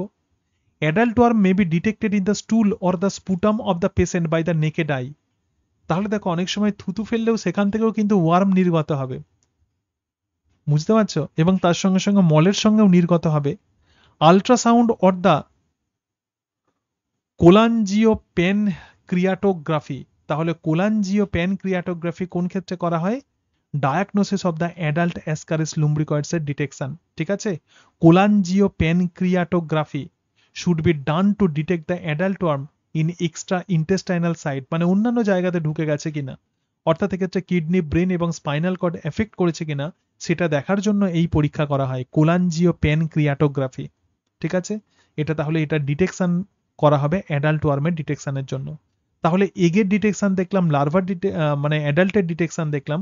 তাহলে লার্ভার ডিটেকশন কিভাবে দেখবো? দেখো, during the early pulmonary migratory phase, যখন একদম প্রথম দিকে যখন লাংসের দিকে গেছে লার্ভা, তখন থুতুতে প্লাস গ্যাস্ট্রিক জুসে আমরা তখন লার্ভাকে দেখতে পাবো। এবং eosinophilia is prominent during the early lung stage but later disappear. তাহলে আমরা ইওসিনোফিলিয়া যদি আমরা দেখি, বুঝতে হবে যে সেক্ষেত্রে কোনোভাবে অ্যাসকারিসের অ্যাটাক হতে পারে। এবং presence of the Charcot Leiden crystals in the sputum and the স্টুল, এটা একটা মানে একটা পার্টিকুলার একটা কেমিক্যাল। তো যখন স্পুটাম টেস্ট যখন করা হয়, তো তো দেখা হয় যে তার মধ্যে কি আছে, সেই স্পুটামের মধ্যে কি আছে। যদি দেখা যায় যে চারকোট লেইডেন ক্রিস্টাল যদি দেখতে পাই, কার্বনযুক্ত কিছু ক্রিস্টাল যদি আমরা দেখতে পাই, তখন আমরা বুঝতে পারবো যে সেক্ষেত্রে অ্যাসকারিস লুম্ব্রিকয়েডসের অ্যাটাক হলে হতে পারে। এবং antibody detection through the ELISA এবং ইউজ অফ মাল্টিপ্লেক্স প্রিসিয়ার। তাহলে দেখো যেগুলো ইম্পর্টেন্ট ডায়াগনোসিস কিন্তু এদের খুব গুরুত্বপূর্ণ, অনেক সময় পরীক্ষাতে প্রশ্ন দেওয়া হয়।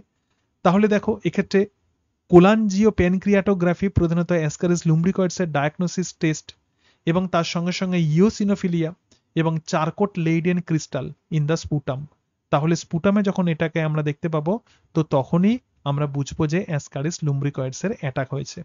ঠিক আছে, এরপরে দেখো, এরপরে ট্রিটমেন্টে আমরা চলে আসি, একদম শেষের দিকে চলে এসেছি। Ascariasis should always be treated early to prevent the complication. সেই কারণের জন্যই বাচ্চাদেরকে কৃমির ওষুধ দেওয়া হয়, এবং এক্ষেত্রে যে ওষুধ দেওয়া হয় তার কিন্তু ডোজ বিভিন্ন রকম। দেখো, অ্যালবেন্ডাজল 400 মিলিগ্রাম ওয়ান্স, মানে একবারে 400 মিলিগ্রাম খাইয়ে দিতে হবে। অথবা মেবেন্ডাজল, মানে এটাও হচ্ছে একটা কৃমিনাশক ঔষধ, 100 গ্রাম টুয়াইস ডেলি ফর 3 days, মানে 100 গ্রাম করে দিনে দুবার। মানে মেবেন্ডাজল কি করছি, 100 গ্রাম 100 গ্রাম মেবেন্ডাজল দিচ্ছি দিনে দুবার, সকালে দিলাম দুপুরে দিলাম, এরকম ভাবে পরপর 3 দিন খাওয়াতে হবে to kill the adult worm. ঠিক আছে, আর হচ্ছে ইনভারমেকটিন 150 থেকে 200 মিলিগ্রাম অর দা নিটাজো ডক্সিনাইড। ঠিক আছে, এবার ডক্টররা এর ডোজটাকে ঠিক করে দেন যে কোনটা। অনেক সময় এরকম হয় যে 6 মাস অন্তর অন্তর খাওয়াতে বলে, সেরকম হতে পারে। প্রচন্ড যখন সিভিয়ার যখন কেস হয়, তখন এই একটাকে করা হয় যে অ্যালবেন্ডাজল 400 মিলিগ্রাম একবারেই খাইয়ে দিতে হবে। ঠিক আছে, তবেই অ্যাডাল্ট ওয়ার্মকে আমরা মারতে পারবো। এবং intestinal obstruction is prevented by nasogastric suction and the intravenous fluid administration. এগুলো আর অত ইম্পর্টেন্ট নয়। সুতরাং যে ওষুধগুলো ইম্পর্টেন্ট, এই যে জোল জোল বলে লেখা আছে, এগুলোই প্রধানত হেলমিন্থ বা কৃমিনাশক ঔষধ হিসাবে এগুলোকে প্রধানত ডিটেক্ট করা হয়। ঠিক আছে, তাহলে এটাই হচ্ছে প্রধানত আমরা ফ্যাসিওলো হেপাটিকা দেখলাম, তার সঙ্গে সঙ্গে অ্যাসকারিস লুম্ব্রিকয়েডস দেখলাম। ওকে, আচ্ছা, এবার কোন অংশগুলো ইম্পর্টেন্ট একটুখানি আমি বলে দিই, যেগুলো আরেকবার দেখে নাও। তুমি যখন পড়ছো হয়তো মনে হচ্ছে যে স্যার এতটা কি করে পড়বো, তখন কোন অংশগুলো তোমরা ফোকাস করবে একটু দেখে নাও। তো ফ্যাসিওলো হেপাটিকার প্রধানত এই যে ক্লাস যে ট্রিমাটোডা আছে, তো একে কেন ফ্লুক বলা হয় একটু মাথায় রাখবে। এবং প্ল্যাটিহেলমিনথিসের এই অংশটা কিন্তু খুব ভালো করে দেখবে, যেগুলো হাইলাইট করে দিয়েছে প্ল্যাটিহেলমিনথিস। এবং এখানে দেখো ক্লাস ট্রিমাটোডা এবং তার সঙ্গে সঙ্গে ক্লাস সিস্টোডা, অর্থাৎ এই জায়গাটা ট্রিমাটোডা কারা সিস্টোডা কারা, এই অংশটা হয়ে গেল। এবং ব্লাড ফ্লুকের এক্সাম্পল পড়বে স্কিস্টোজোমা, আর লিভার ফ্লুক হচ্ছে ফ্যাসিওলো হেপাটিকা, এটা দেখলে। ঠিক আছে, তার সঙ্গে সঙ্গে এই জায়গাটা ভালো করে ফোকাস করবে, কোনটা ডেফিনিটিভ হোস্ট ইত্যাদি, এটা ভালো করে ফোকাস করবে। এবং লাউরার্স ক্যানাল একটু দেখে নেবে, লাউরার্স ক্যানাল এবং তার সঙ্গে সঙ্গে মেহেলিস গ্ল্যান্ড, লাউরার্স ক্যানাল আর মেহেলিস গ্ল্যান্ড, এই জায়গাটা দেখবে। ঠিক আছে, তারপরেই দেখো যে লার্ভাগুলো, এই লার্ভার যে স্টেজগুলো আছে, এগুলো সিকোয়েন্সিয়ালি মনে রাখতে হবে কোন স্টেজগুলো কখন হয়। এবং এই যে মিরাসিডিয়াম লার্ভা, এখান থেকে প্রশ্ন দেওয়া হয় মিরাসিডিয়াম লার্ভা, মিরাসিডিয়াম লার্ভাটা ইম্পর্টেন্ট, কোনটা ইনফেক্টিভ স্টেজ। এবং তার সঙ্গে সঙ্গে যেগুলো ইম্পর্টেন্ট সেগুলো বলছে। তো কোন লার্ভাগুলোতে আমরা জার্ম বল দেখতে পাই, এইটা একটুখানি মাথায় রাখবে, জার্ম বল কোথায় দেখতে পাই। এবং টেইলড লার্ভা কোনটা, সার্কারিয়া লার্ভা হচ্ছে টেইলড লার্ভা, জাস্ট এই ক্যারেক্টারিস্টিক ফিচার্স গুলো। এবং ম্যারিটা কি, অনেক পরীক্ষাতে দেখছিলাম যে ম্যারিটা থেকেও প্রশ্ন দেওয়া আছে, ম্যারিটা কোনটা। ঠিক আছে, তার সঙ্গে সঙ্গে আচ্ছা এই জায়গাগুলো দেখলে, আর এই যে লাইফ সাইকেলের এই স্টেজটা একটু দেখে রাখবে, ব্যাস এটা হয়ে গেল।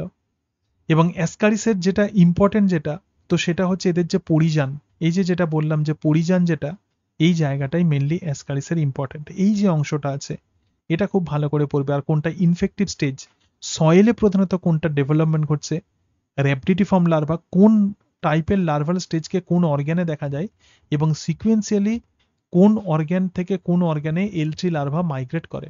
ঠিক আছে, আর লাংসের মধ্যে কোন লার্ভা তৈরি হয়, মেনলি এগুলোই প্রধানত প্রশ্ন দেওয়া হয়। ঠিক আছে।